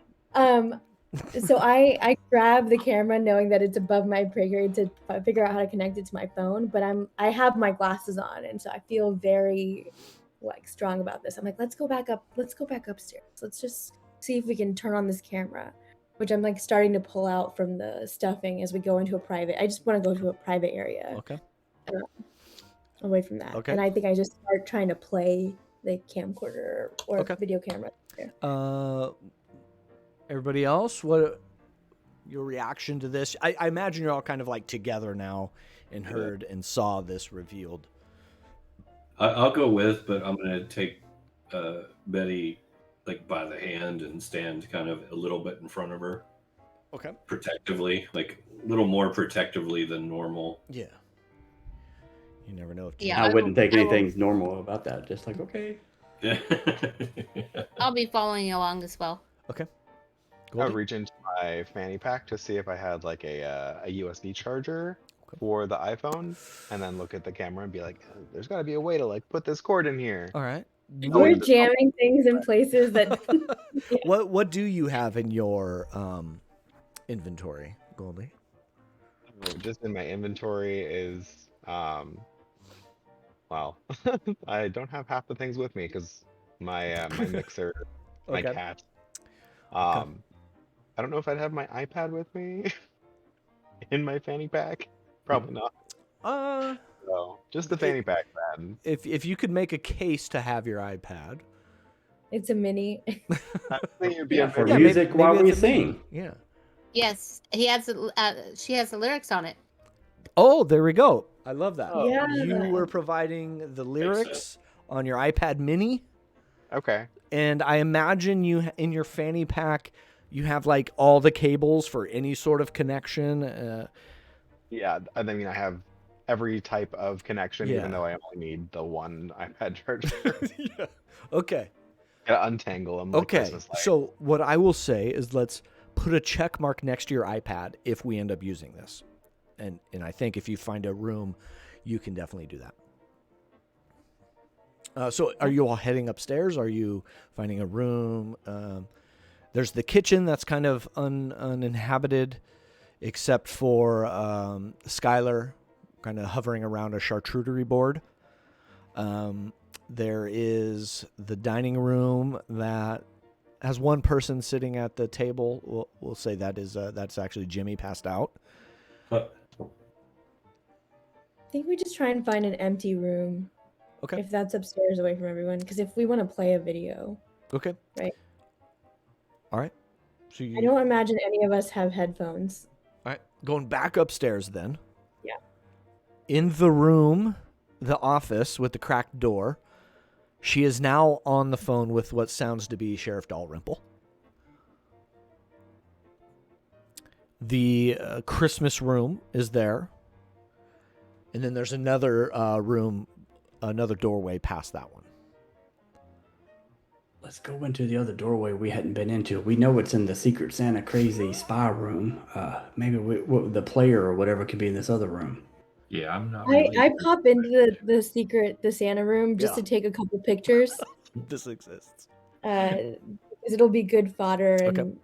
it'll I love it. yeah last me a season. All right. You got a few pictures of god-awful Christmas room. Moving down the hallway, you open this door into a room that is covered in floral prints, Tiffany lampshades, a vintage dress form in one corner, a loaded bar cart, untouched, and lying on the bed is Amelia Hawthorne, pearls around her neck. Okay. Oh, well, Pearls used to strangle her. Yes. The room is yours. Well, the first thing that I would look at, I mean, I walk over to the bar, and as I walk over to the bar, I just look and see if there's any like dresser drawers that are opened or anything kind of unturned or anything like that. All right. Give me a reason roll. Because I am a professional murder solver. That's stuff I require, so. We've established that. Well, I used to be. I shouldn't have said anything. Uh-oh. I got a 6. 6 is not good. That is a fail. All right. What is everyone else doing as you walk into this room? Are a couple of you working the camera and the iPad trying to figure something out? Yeah, that's what I'll focus on. Okay. I want to examine the doorknob, the latch, and see Okay. if there's any damage, like it was. Okay. Give me Broken. another reason roll. Margarita, what are you doing in here? I'm going to examine the body, and I'm going to pull out and use my spoon. So I'm not going to touch the body with my hand, but one of my items that I have is my spoon. Okay. So you're checking the body. Yes. Give me a reason roll. And then Lakshmi, are you helping with the camera, computer, iPad, or are you doing something else? I think I'm gonna be looking. I think I'm gonna look around the room. So I'm gonna go the closet, the nightstand, under the bed. Okay. All right. Yeah. Okay. So reason rolls all around then. Okay. I got mine. Looks I like rolled we an got- 8. Okay. We got a 6 from Betty Rose. We got an 8 from Violet. An 8. A 7 from me. 7. Oh wait, no. Wait, 8. where's mine? Wait. Oh wait, 8. Six. No, 9 for me. 11 from Margarita. Nice, Debbie. Margarita. Nice. So only 1 fail, 2 in the complications, and 1 success. I might use a crown for that. Okay. I'm gonna You use a crown might? too, but it needs to be 10, right? Yeah, if you use a crown, you move up one success level. So if you're in the 7 to 9 range and use a crown, you go to the 10 to 11 range, which is a success. A regular success. Okay. We'll go in order of the rolls here. Betty Rose, you're looking at the bar cart and remind me again specifically. Oh, I'm looking to see if there's anything unturned, like or drawers that are open or something like that in Okay. her room, like somebody going through cabinets real quick. Okay. As you are going through some of the drawers and the cabinets, you this is silly, but I like it. You in the top drawer, without even thinking about it, you grab. It's got like a holiday wreath that seems to be stuffed in one of the drawers.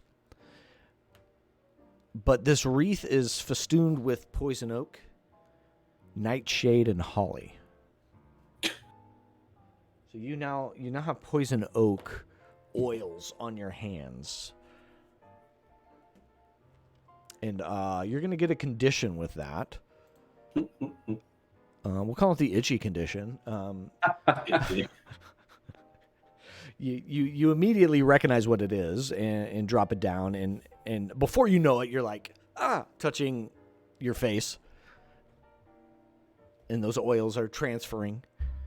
And maybe some paranoia, you immediately start itching. But yeah, so now you have that condition, itchy condition. Yep. So I drop my drink, and then just like and the martini glass goes and just goes onto the floor, and I just start rubbing, rubbing my eyes. Oh, no. Okay. And Violet, where are you looking? I was checking the door. The door. I was looking for signs of tampering or breaking in Okay. or forcing it open. So in about head height on the door, you see like a sharp indent and kind of a yellowy, viscous substance splattered on the door. And then as you look down at the wall, the door kind of broomed all these shards of glass into one straight line up against the wall. As you opened the door, it kind of pushed all these shards of glass up against the wall.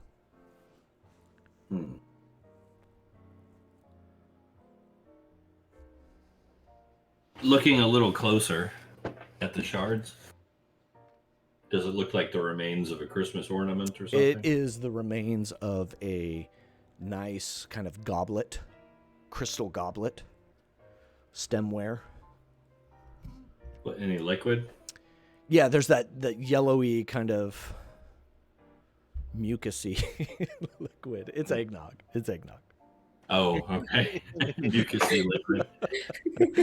wow, sounds delicious. It's so good. At this point, it's a little curdled, settled.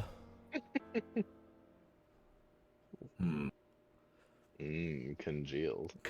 That's a great one. I'd like to check the corpse's mouth. Okay. Well, that's for where Debbie's at. Traces. That's where, is it? or Margarita's Abuela. at. So, Abuela, does it look like she was drinking some eggnog?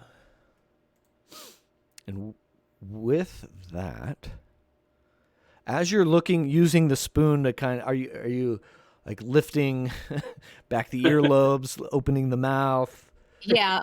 So I'm doing that, but the most importantly is just like you would with a tongue depressor, with the doctor, I take the wooden spoon and I'm trying to like basically open her mouth and Okay. and hold the tongue and see inspect inside her mouth. All right.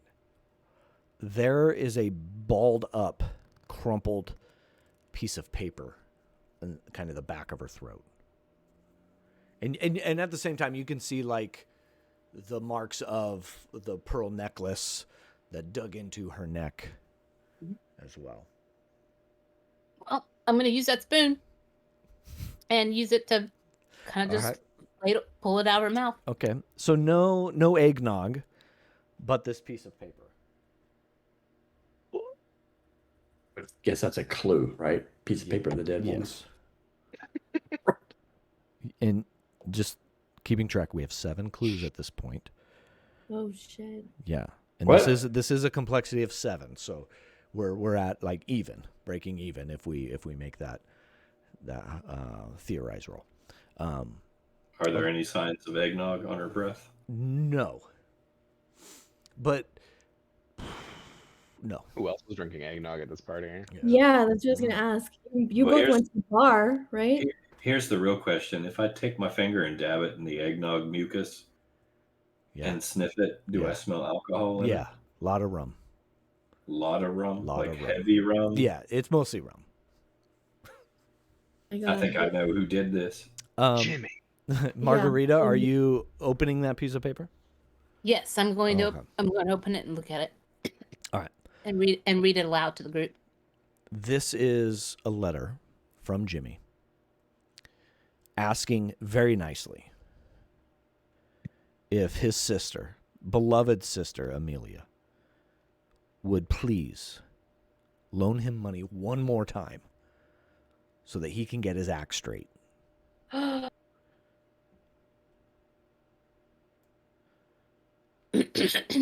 And there's no response on it. It was unanswered. Circle yes or no at the bottom. Nothing was. No, I'm kidding. Yes or no at the bottom. Do you like me? Yes. Can I have more money? Yes or no? But it was unfulfilled, at least as far as this paper goes, this note goes. But from what you know of Jimmy, this was like Jimmy putting on the polite act, all using all the cliched words and kind of false love and care towards his sister. All right. Ladies, I think we have a pretty important clue here. And as I turn, I'm going to turn and I'm be like, reach into my little bag that I always have with me. Because remember, I have that everything. And pull out, who was it who touched the wreath earlier? Was it? Oh, that. So it's Betty, and she's like got her eyes over Alright, here, and so- she's just so- like got her. So as I turn, I'm going to reach in, pull something out. It's in my hand. It's white powder. And I'm going to go.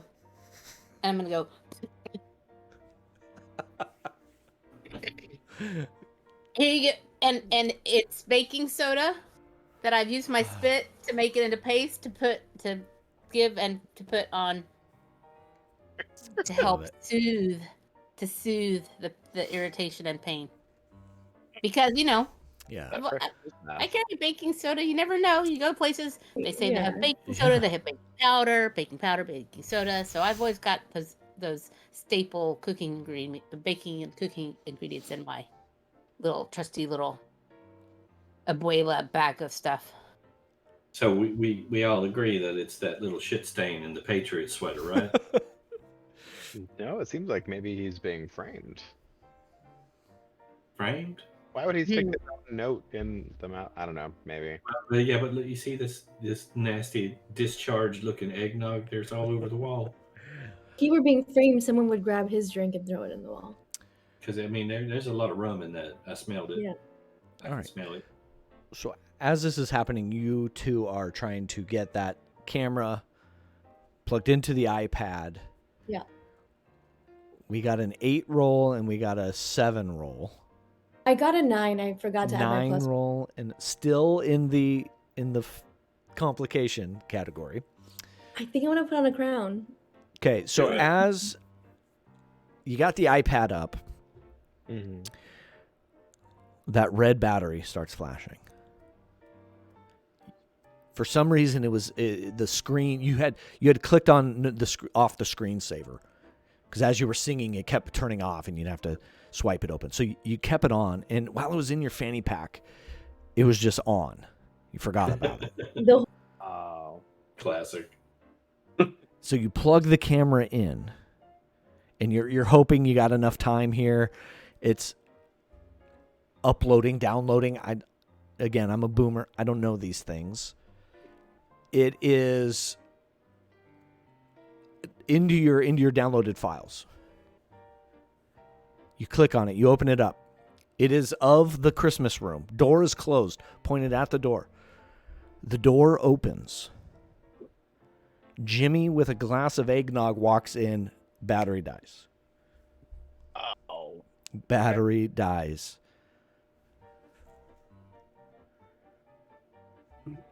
I'll call that a It's a clue. That's not an official clue, but I'm. Well, can I put on Shitty a clue. crown to make ours a 10? Oh, yeah, of course you could. Okay, I'm gonna do that then. Okay. Also, I have a question. This is a rule question. Yeah. Do I have to do all of my crown of the queen before I move on to void? You do not, as far as I know. Okay. When you put on a crown, you mark and narrate any you wish. No, you can skip. I believe you can skip into the void clue. Let me let's do a little rules check here, just to make sure. Oh, what is it? Crown of the Void. I was searching something wrong. I can't What type if you either. had the book? Yeah, it would kind of help if I had the book. Looking at you, Brindlewood Bay creators. We love your game. We love playing, by the way. But just hurry up. But give us the book. Okay.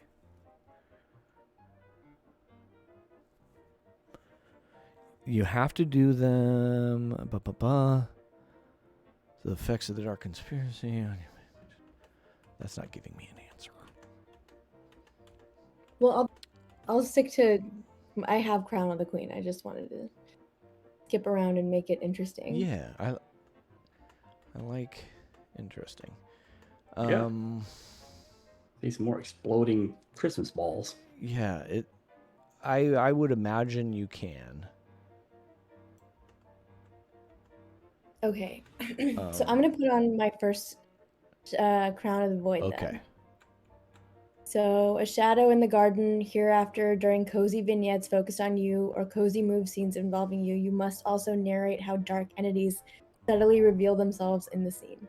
Hereafter, meaning in this Yes. session, every session to follow. Yeah. Ooh. So like during our cozy vignette scene to open the game, you'd have to involve some of these things. Yeah. Okay.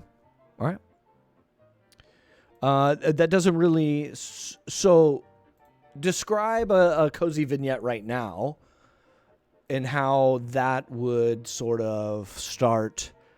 I'd say be very subtle in how these dark entities are revealing creeping themselves. Yeah. I think as we're trying to get the chargers and plug it in and find a way to get this all plugged in, I keep feeling like there's something, like there's someone else in the room, and then I look around, there's nobody there. But I was like, maybe she's got a cat or something. I don't know. But it just feels like there's just like, it's almost like the wind whooshes by, but there's no window open here. Okay. And I think that's kind of Okay. what I feel. And I'm like, Yeah. and then I just get back to trying to plug in the charger. All right. Hair standing up a little bit on the back of your neck and on your arms and just chilled to the bone. Kind of grabs you a little bit and you shudder. Yeah. Goldie, you feel that kind of vibration of the shudder kind of coming through and into you a little bit. Getting me goose pimples. Okay. So we're going to backtrack. As you see that red light flickering, you get those feelings. But you get it plugged in, you see the camera, it's showing the Christmas room. Jimmy walks in with a drink, and he's just kind of like standing there in not in awe, but almost in disgust of this room. He's got the eggnog in one hand. He's got a piece of paper in the other. You see Avery Partridge come in right after him. Oh, God. Does this camera record sound? She's a creep, right? All right. So of course she wants to know. It's in an ornament, All right. 100%. T to B. She wants to know what's going on here, top to bottom. So of course it records sound. Avery puts like a hard hand on his shoulder, like right below his neck. You know you probably shouldn't be in here, right? And he kind of like shrugs him off. Just trying to get some courage, he says. What are you doing? Avery says. Jimmy starts speaking about one more time. I need money for one more time. Avery says, let me ask. Let me do this. I'll do you a favor. Takes the drink, takes the piece of paper. I got you. I'll do this for you, he says. Takes the paper, walks out. Jimmy moves closer to the tree. Sees the voodoo doll. It's kind of like look. You can see him kind of like peer in, get closer. He kind of like flicks it, and as he flicks it, he's like, flicks it again, and he could feel like the voodoo doll just kind of like getting at him. Looks around, shakes his head, leaves. Closes the door behind him. And that's the end of that footage. The rest of the footage is just like people coming in and kind of, you can see like general disgust. And you only get about 2 or 3 clips in before your battery dies at that point.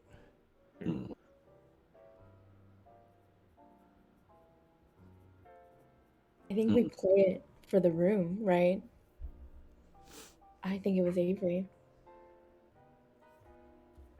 So recap here of what you have. All the clues. Yep. You have the shattered eggnog glass. You have an argument between Caroline and some lawyers, somebody on the phone. You have the Christmas tree ornament mocking Jimmy.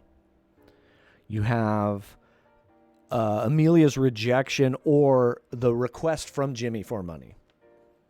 You have the security camera footage. Or you have the camera and the footage. You have the plane ticket to Rio de Janeiro. The Christmas wreath festooned with poison oak, nightshade, and holly. And then you have that interaction with Jimmy and Avery in the on the camera footage. We also know that Caroline was talking to an estate planner or about a will or something. Yeah, so that's the lawyer one. So all that's kind of combined. So you have 1, 2, 3, 4, 5, 6, 7, 8 clues. We have motive from Avery since he was saying that he couldn't get money, and he's probably upset that she kept giving money to Jimmy. And he had the letter last, right? And the drink. Mm-hmm. As much as I hate to I'll admit it. tell them about the conversation with Avery about trying to get money for the business. Yeah. I really wanted it to be Jimmy too. I don't like that man. That's son of a man. Anyone who can't handle the liquor passes out.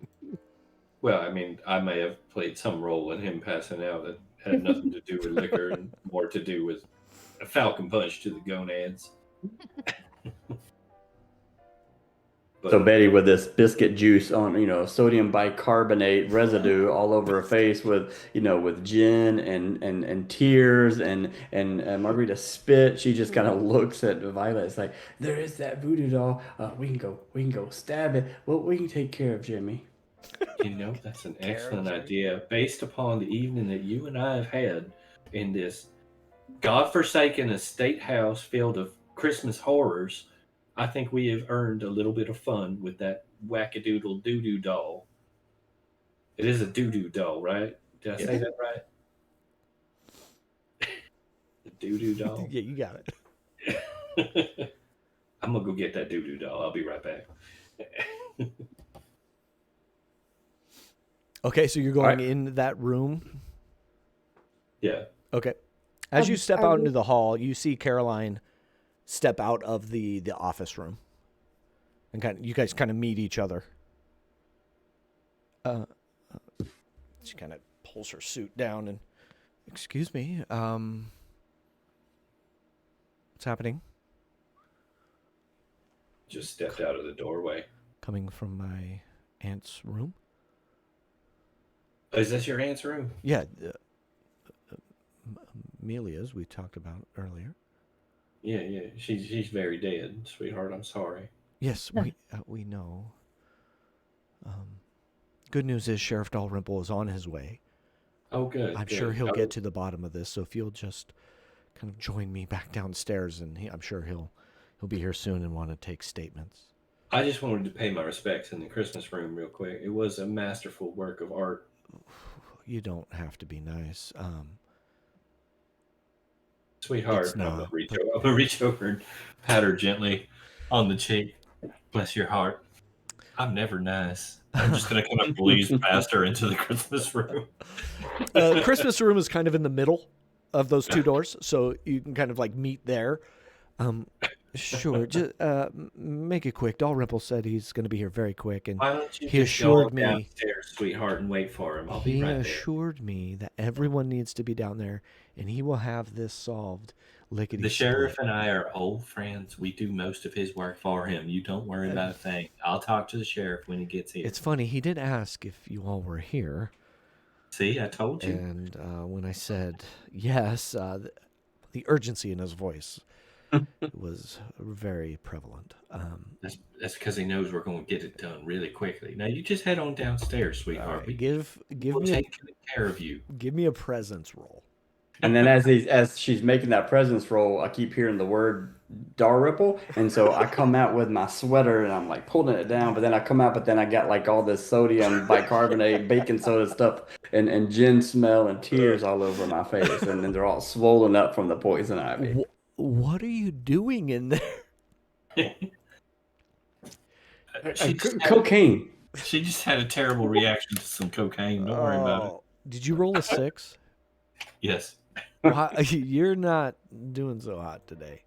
I tell you what, I'm going to put on a crown. Okay, because Yay. that was going to be Two crowns. okay. You're going to put on a crown to make it a 7-9. Still a complication. This is a night move. All right. Night move. Yeah, so you do what you intend or you hold steady, but there's a complication or cost. The keeper describes what it looks like. Okay, so what are you trying to do? You're trying to convince her To get the hell out. to get out.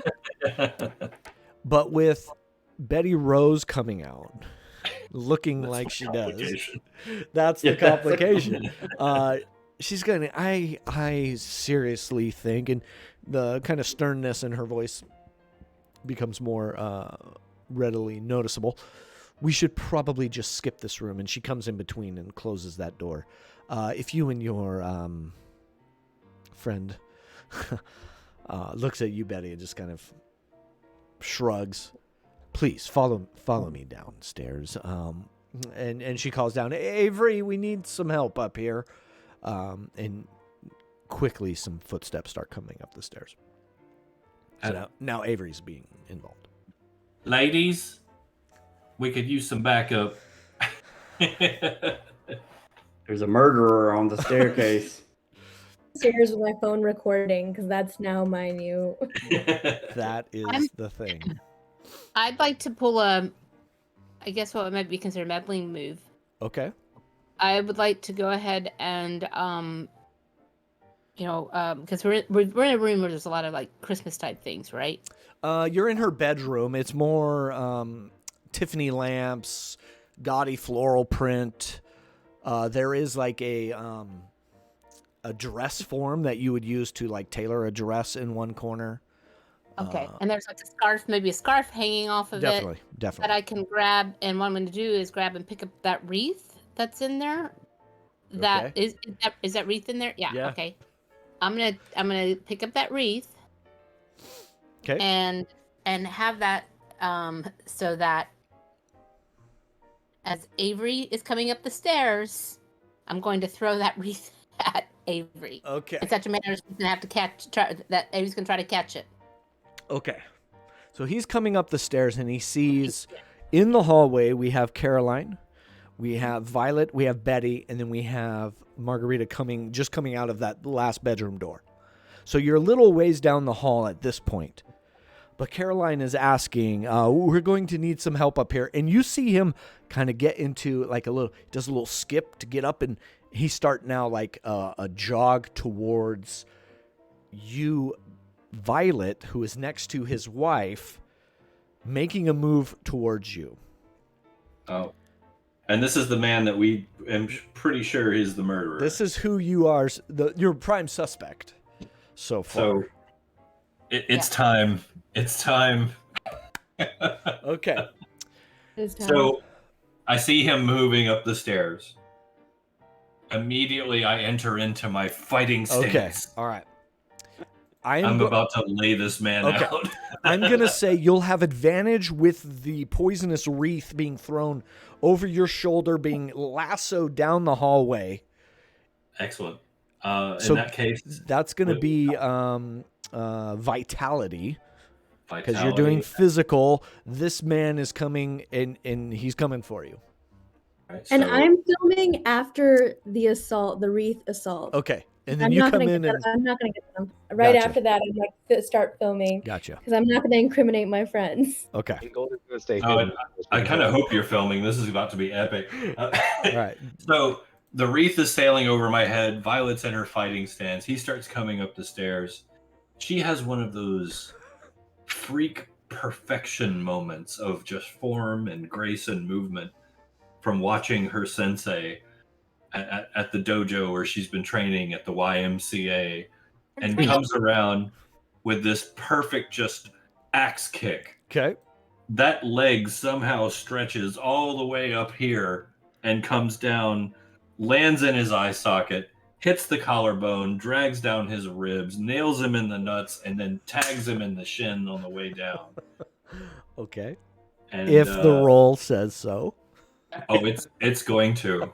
It's going to, because I'm pulling out my Maven move. Oh, what is... We have the those. Cold Seaver. Yeah. Once per session, you can take 12 plus on any roll related to a wild or daring physical feat. Okay. Okay. So there's 7 plus 12. I think you automatically go into the 12 plus success range. And this would be technically a night move, like Bob Seger once said. You do what you intend or hold steady, and the keeper will tell you some extra benefit or advantage you receive. Describe what it looks like. So as he's coming to interject between you and Caroline, just all of a sudden, just boop, bah, bah, bah, just Street Fighter comes out, and he gets dropped before he knows what's happening. Kia! I don't have anything fancy to give you. So what I'll do is I'll give you a 1 bonus on your theorize roll. I'll give you an extra bonus. Awesome. So he is down for the count. Coming up the stairs right behind him.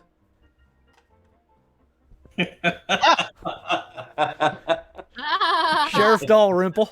I had it ready, guys. I had it ready. Ladies, what's going on up here?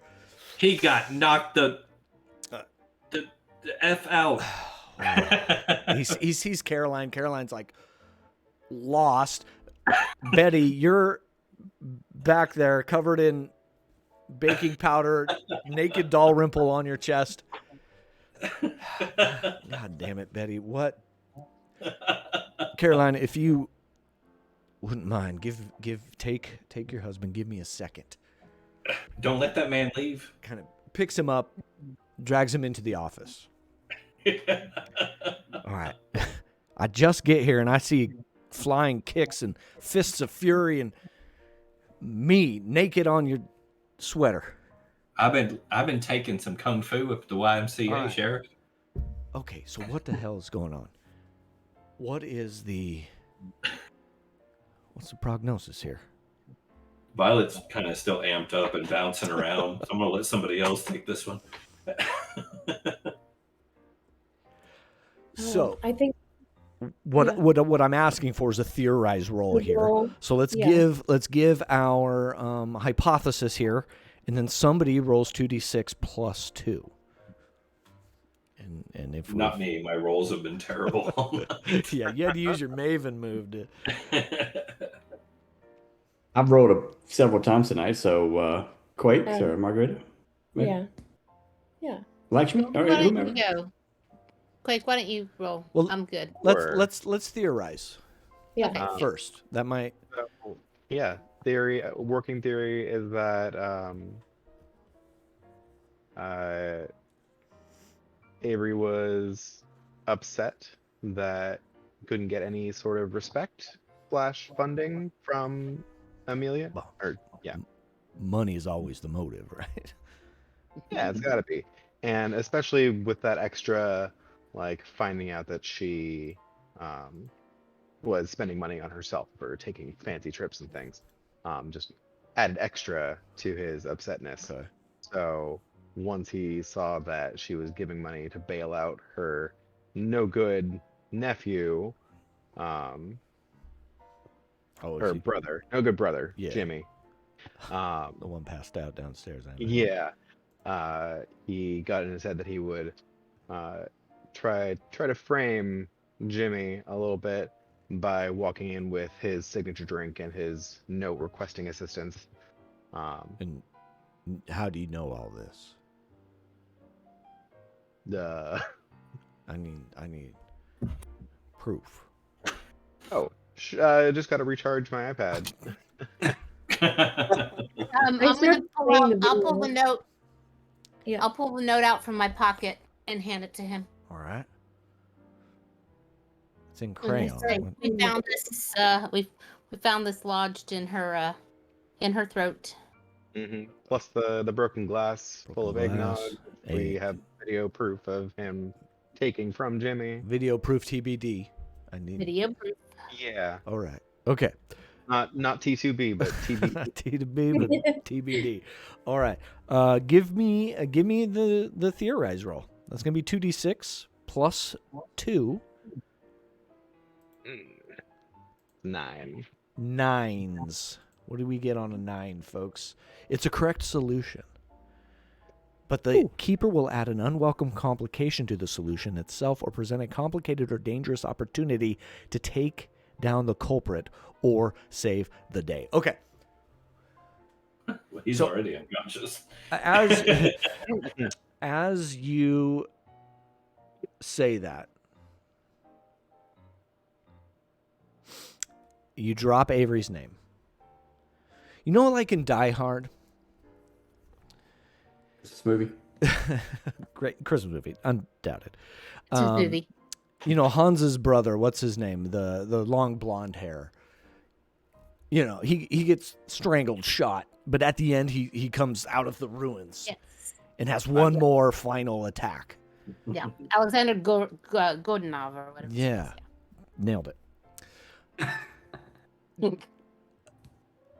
Like the Phoenix, Avery comes busting out of the door, out of the office, and he is looking right at you, Violet. And he's running again, hands down. Dalrymple moves out of the way. So we're going to need another vitality roll All right. from either Violet to go mano-a-mano or somebody else jumping in. Oh, well, Betty would do it just because, like, Violet did it downstairs, like with Jimmy in the first place, and so Violet just like not really thinking still because her face is all messed up. Just sees this Avery going straight to Violet, so she would jump. In the way. Margarita's got the Kamal. She's ready to swing Okay. too. So just FYI. All right, let's. I'm gonna reach into my bag and pull out my trusty whiskey decanter to nail him in the head with. All right, let's go advantage. Whoever's rolling this, I'll give you advantage. Vitality roll. If anyone wants to go ahead of me, there's a lot of people that have like jumped in front. I'll let someone else do the roll. Well, I like either Betty or Margarita jumping in there. Yeah. I figure out where Margaret, do you want to do it with your Kamal? Was that? Did you just roll that, Goldie? Oh no! I was trying to think of a way to make it happen. that's for the Betty, right Betty, side. what do you, Betty? You gonna do a? I mean, I guess the question is, can I do a swing while Betty goes for a jump? like a tackle and a Yeah, and a so hit? whoever wants to roll, I'm going to give you advantage because you're kind of working in tandem. So roll 3d6 and then whatever your modifier is. Okay, I'm gonna roll a 3. Yeah, okay. And we're doing vitality here.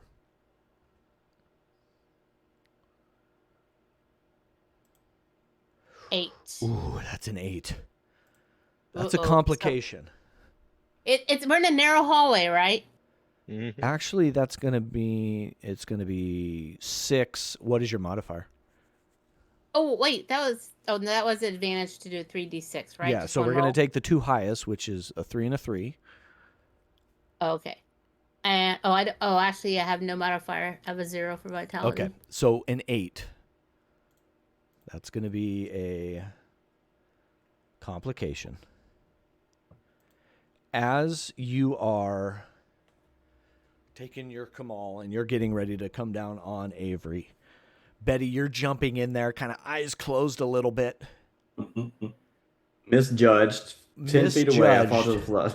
That's right. The fist of Avery, what's his last name? Partridge, connects into your jaw, Betty. Immediately after, Margarita comes down on him. But connects into your jaw enough that you fall down. Your eyes start to kind of flutter. And at the feet of Violet, you go unconscious. Okay.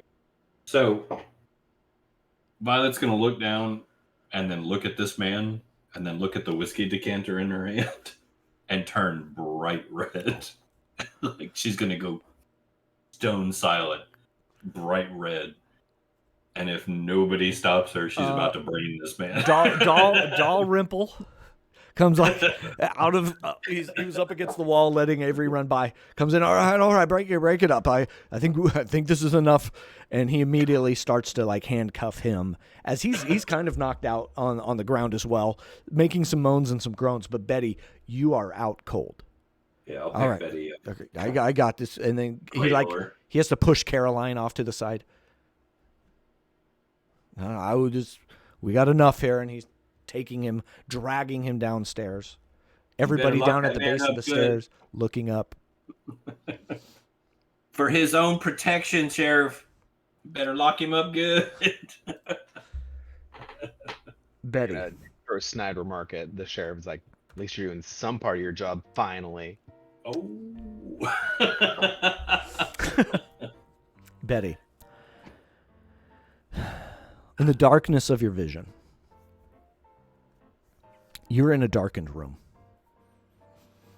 You see a young man kneeling on the ground, eyes wide with terror. Faceless man. You can't really make out who it is.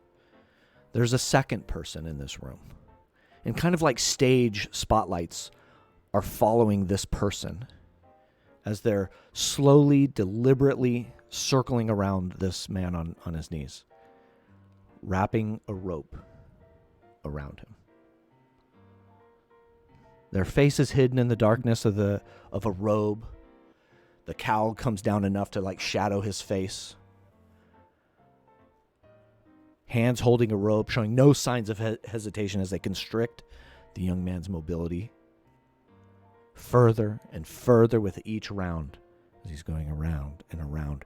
Their steps follow a rhythm of a chant of a priestess in the background. And as your eyes kind of look over to that sound, you see a woman holding a woven basket while repeating over and over in a rhythmic fashion, when she lays her eyes on you like stone, the void will seize you true. And through her voice, you're getting soft hissing noises coming from the basket accompanying her chant. Just as the robed person finishes tying up the kneeling man, the priestess steps forward into that spotlight, opens the basket. Coming out of it, many slender bodies rising from the inside, tiny forked tongues flicking with curiosity. The bound man takes a gasping breath, ready to scream, but no sound escapes his lips, and he falls over onto his side. His stiffened hands slip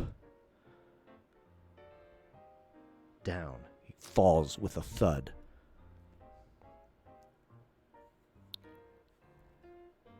As you begin to kind of come to a little bit in with Violet, are you cradling? Are you just kneeling down? How? I'm sitting next to her with her head in my arms, kind of cradling her, rocking back and forth. As you start to come to, Betty, you're paralyzed. You can't move. Your eyes can kind of flutter left, right, and around. But every appendage, every part of your body is just frozen. And in the corner of your eyes, you see that an amorphous shape emitting hissing noises. Just anytime you try to move. You can't even you can't speak, really. You're just kind of locked in this gaze, locked in this moment. We'll give the people time to react. We got the mystery right. You solved the murder mystery, but I think that's the least of our problems in this moment, as Betty is down on the ground in this paralyzed state. What's everybody doing?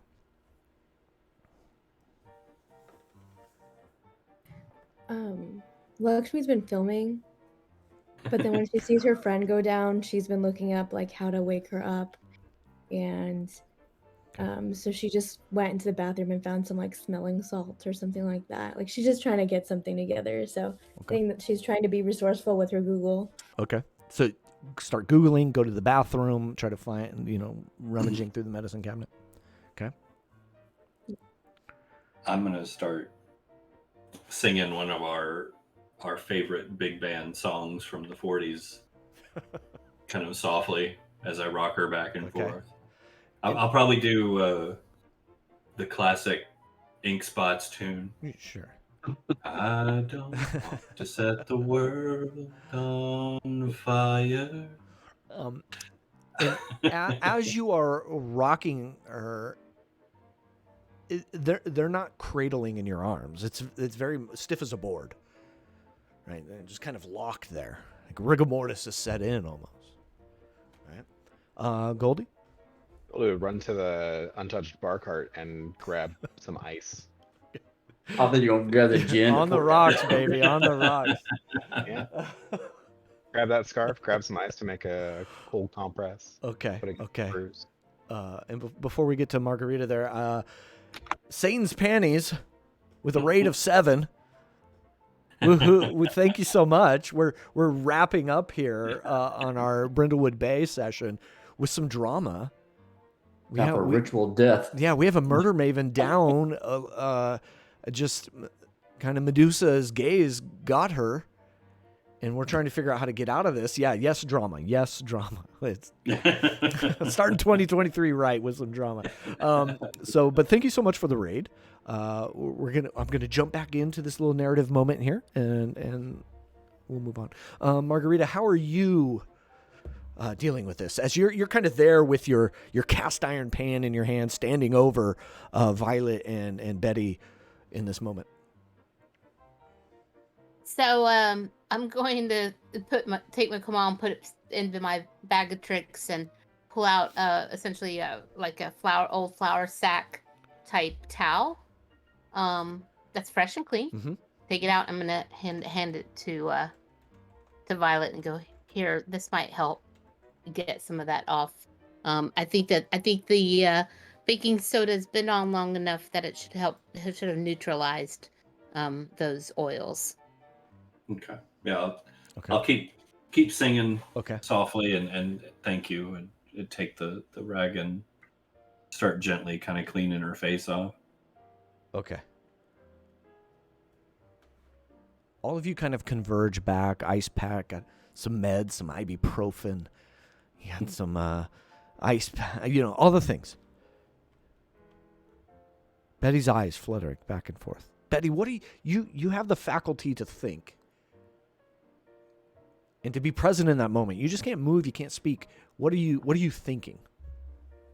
Well, Betty thinks she's dead. And so she's just kind of, laying there, and she sees this kind of ritual scene, and she sees a picnic basket full of snakes that are bodies of snakes, and some weird woman singing a song. And then she just hears this song from her, when she was a young woman, and she just starts having all these memories of what that music made her feel like, and how she felt like kind of growing up and being young, and being married, and then being with Violet, and she knows that she cannot move or anything, and all these people are so panicking around her. She just thinks she's dead, and like she's like seeing like her body, Okay. and everybody around her. Yeah. All right. I just But she want can't stand up or do anything, so she just thinks she's dead. Okay. Then here's the song. flame in your heart. Like running smelling salts across her nose. Yeah. And as you're all doing this, the show, like as we're watching the television, cliffhanger, baby, the show ends. Credits start to roll. But they come back with some post-credit scenes. New Year's 2011. Put yourself back in that time. Numerous doomsday prophets believed that 2012 was the convergence point of the world ending. Brindlewood Bay had a sort of town New Year's Eve party, town square New Year's Eve party. End of all things, it was titled. As you're watching this scene play out, you see 10 years younger Amelia enter the town square.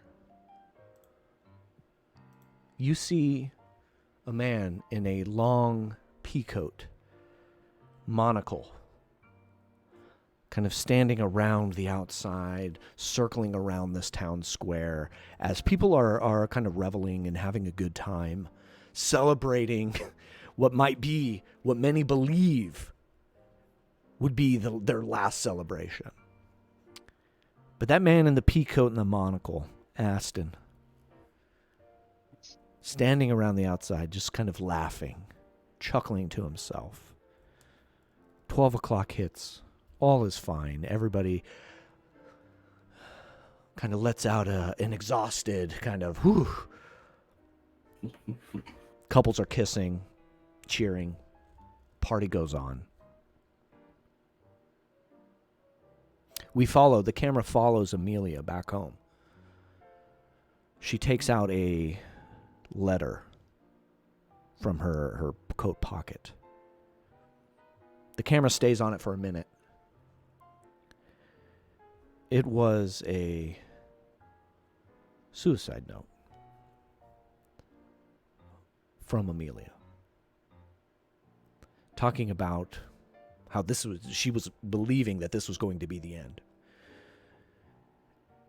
and that she was prepared to take her life or let the end of the world take her life. But had a second thought. Something about that ringing in of the new year, 12 o'clock, had a second thought. Maybe one of those times of humanity in Amelia's life. Went home, lived another 10 years. End of show. End of show for that episode. Dun. No. So you just out of character here. You now have a figure, a player in this game, in Aston. So Avery goes through the courts, does his time. All your theories were correct in figuring out that Avery did it. Greed did the thing. Greed does what it does. Took a life. Violet will be there in the courthouse staring daggers at him as the trial's going down. We leave off with Betty in this catatonic frozen state. We're going to have to play this again, folks, to figure out what happens to Betty Rose, because we can't leave Betty Rose like that. So with that being said, that's it for tonight. We did it. We did the thing. So, but there's a couple things with Brindlewood Bay. There's a couple things we do at the end to kind of wrap us up. I just did the midwife scene, which was step 18. I'm going to go back. We have sort of some end of question XP. We solved the mystery. Yes, you can mark that on your character sheet. And I forgot to talk about this, but you have like the goals for the session. Mm-hmm. I hope y'all did that. My bad as in not reminding. But did anybody get a goal? Yeah. Well, I absolutely undermine authority of a local official with the sheriff naked on my sweater. All right. So yes, See, that happened. well, we solved the mystery. Solve them. So everybody gets at least one experience point. We did undermine the authority of a local official for sure. All right. So Yeah. so you should only mark 2 more, so 3 total. So you can get 3 total experience points this night. Betty Rose has 2. I doted on Rose. Okay. Anybody else? I I behaved showed like someone I still got it. I behaved like someone half my age when I was flirting with that. Ooh, with yes, that you did. murderer. All right. Yeah. I like it. Yeah, I feel that way too. Okay. All right. So it sounds like we all got at least 2 experience points, some of us 3 on our system there. If you fill up your XP track, you can pick an advancement. That can be a modifier increase. It can be another Maven move. You can unmark the items in your cozy little place, which reminds me, Margarita, if you'll mark your cast iron as you use that to do some smiting. So that should be marked, but if you choose the advancement to unmark all of those, then you could do that. I'll leave that all up to you. We can recap that next time we play. But there's that one. And then there should be stars and wishes. Let's start with the stars. Things you enjoyed about this session. Anybody, just kind of free for all. What were some highlights of this session? The sheriff showing up as soon as the chaos just unleashed was just perfect. Yeah, that's kind of his thing recently, is Yeah. showing up at the end. I like how it's just like taking this weird ass turn with Aston, and then like krakens and black sludge and like afterlife weird stuff. And it's like, we're supposed to be doing a holiday show. We're supposed to be doing a baking show. These supposed to be fun little book clubs. Yeah, so things are starting to get a little thicker with the void stuff. So that was definitely fun for me to sprinkle some of that in. Yeah. We didn't even use the book move.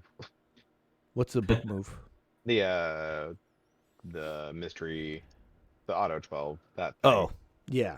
Oh, that sounds like something Amelia Delacourt would do. Yeah, that's right. Yeah, that one. Yeah.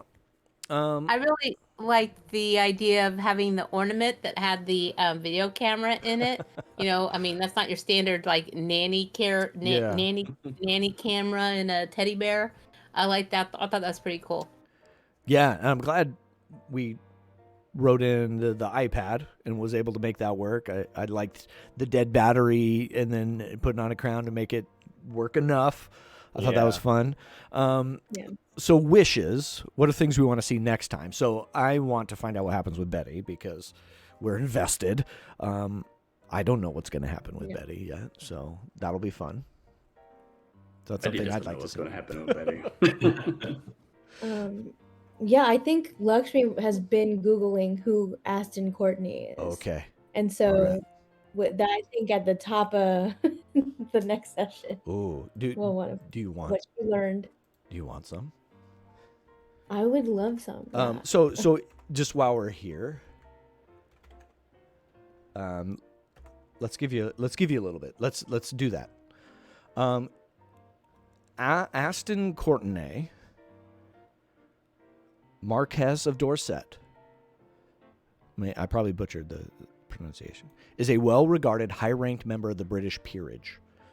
His ancestors fought in the American War of Independence, and after the conflict lived in the holdout community of Faversham, Massachusetts, for a time before returning to England. Aston himself has traveled to Faversham a number of times and keeps small houses in nearby Brindlewood Bay. He initially joined... Well, you wouldn't know about this. But he's like well-traveled. He's got lineage there. And I think that's a good cursory Google search. Yeah. And we'll leave it there. Any other wishes for next time? I should write some of these down. So I think a wish that I have is, and I think this is both game and play, is I feel like we get separated a lot. Ooh. So there are times where there's like engagement between two people here and two people there. And Margarita has kind of always, part of the reason why she's in this book club is not to feel like an outsider. Because, she's come from a lowly beginning and such. And so I think maybe a little bit more of that she's not intentionally wandering off or anything, but being sure that then that way, because I know it can be difficult if you're trying to run through 3 to 4 different scenarios, that it's more kind of like engagement. Sure. If we're not splitting the party or only splitting two groups. Yeah, and what I've noticed about this is it's kind of like letting kindergartners out on recess, right? They all go fan out, right? And it's like, there's clues, we gotta go. Like, so I've noticed like this over like a D&D session is we do tend to kind of split the party. And you're right. It does kind of exclude some, and kind of the narration is a little more difficult. Like find ways to kind of move a little more cohesively through the scenario. I would agree. Okay. Anything else? I think getting more into since we've been starting to see some of the occult stuff, and you were mentioning the voodoo doll, like Goldie kind of wishes she could have made use of that and might start looking more into like that occult kind of side of things. Or maybe might get her own set of tarot cards now. Okay. So I did try to see it. I am thinking next session might be a shopping session, kind of where we engage in a book club. We engage in maybe you do some planning and research together as murder mavens. Like there's enough happening now that is piquing your interest. So maybe it's not a total mystery session, but more of kind of that, when you're shopping in D&D, you got to kind of gather some resources and prepare for the next one, right? I'm thinking of the Lost Boys when they're getting ready. The Corys are getting ready for battle, right? They're getting all the garlic ready. Something like that. I think that might be, and maybe just get into a session and a 2-part episode might be in the works. So all the book queens are going to be, they're going to go on their shopping adventure, and they're going to come back to the bookstore around Betty and start doing all their experiments to try to resurrect her. Yeah.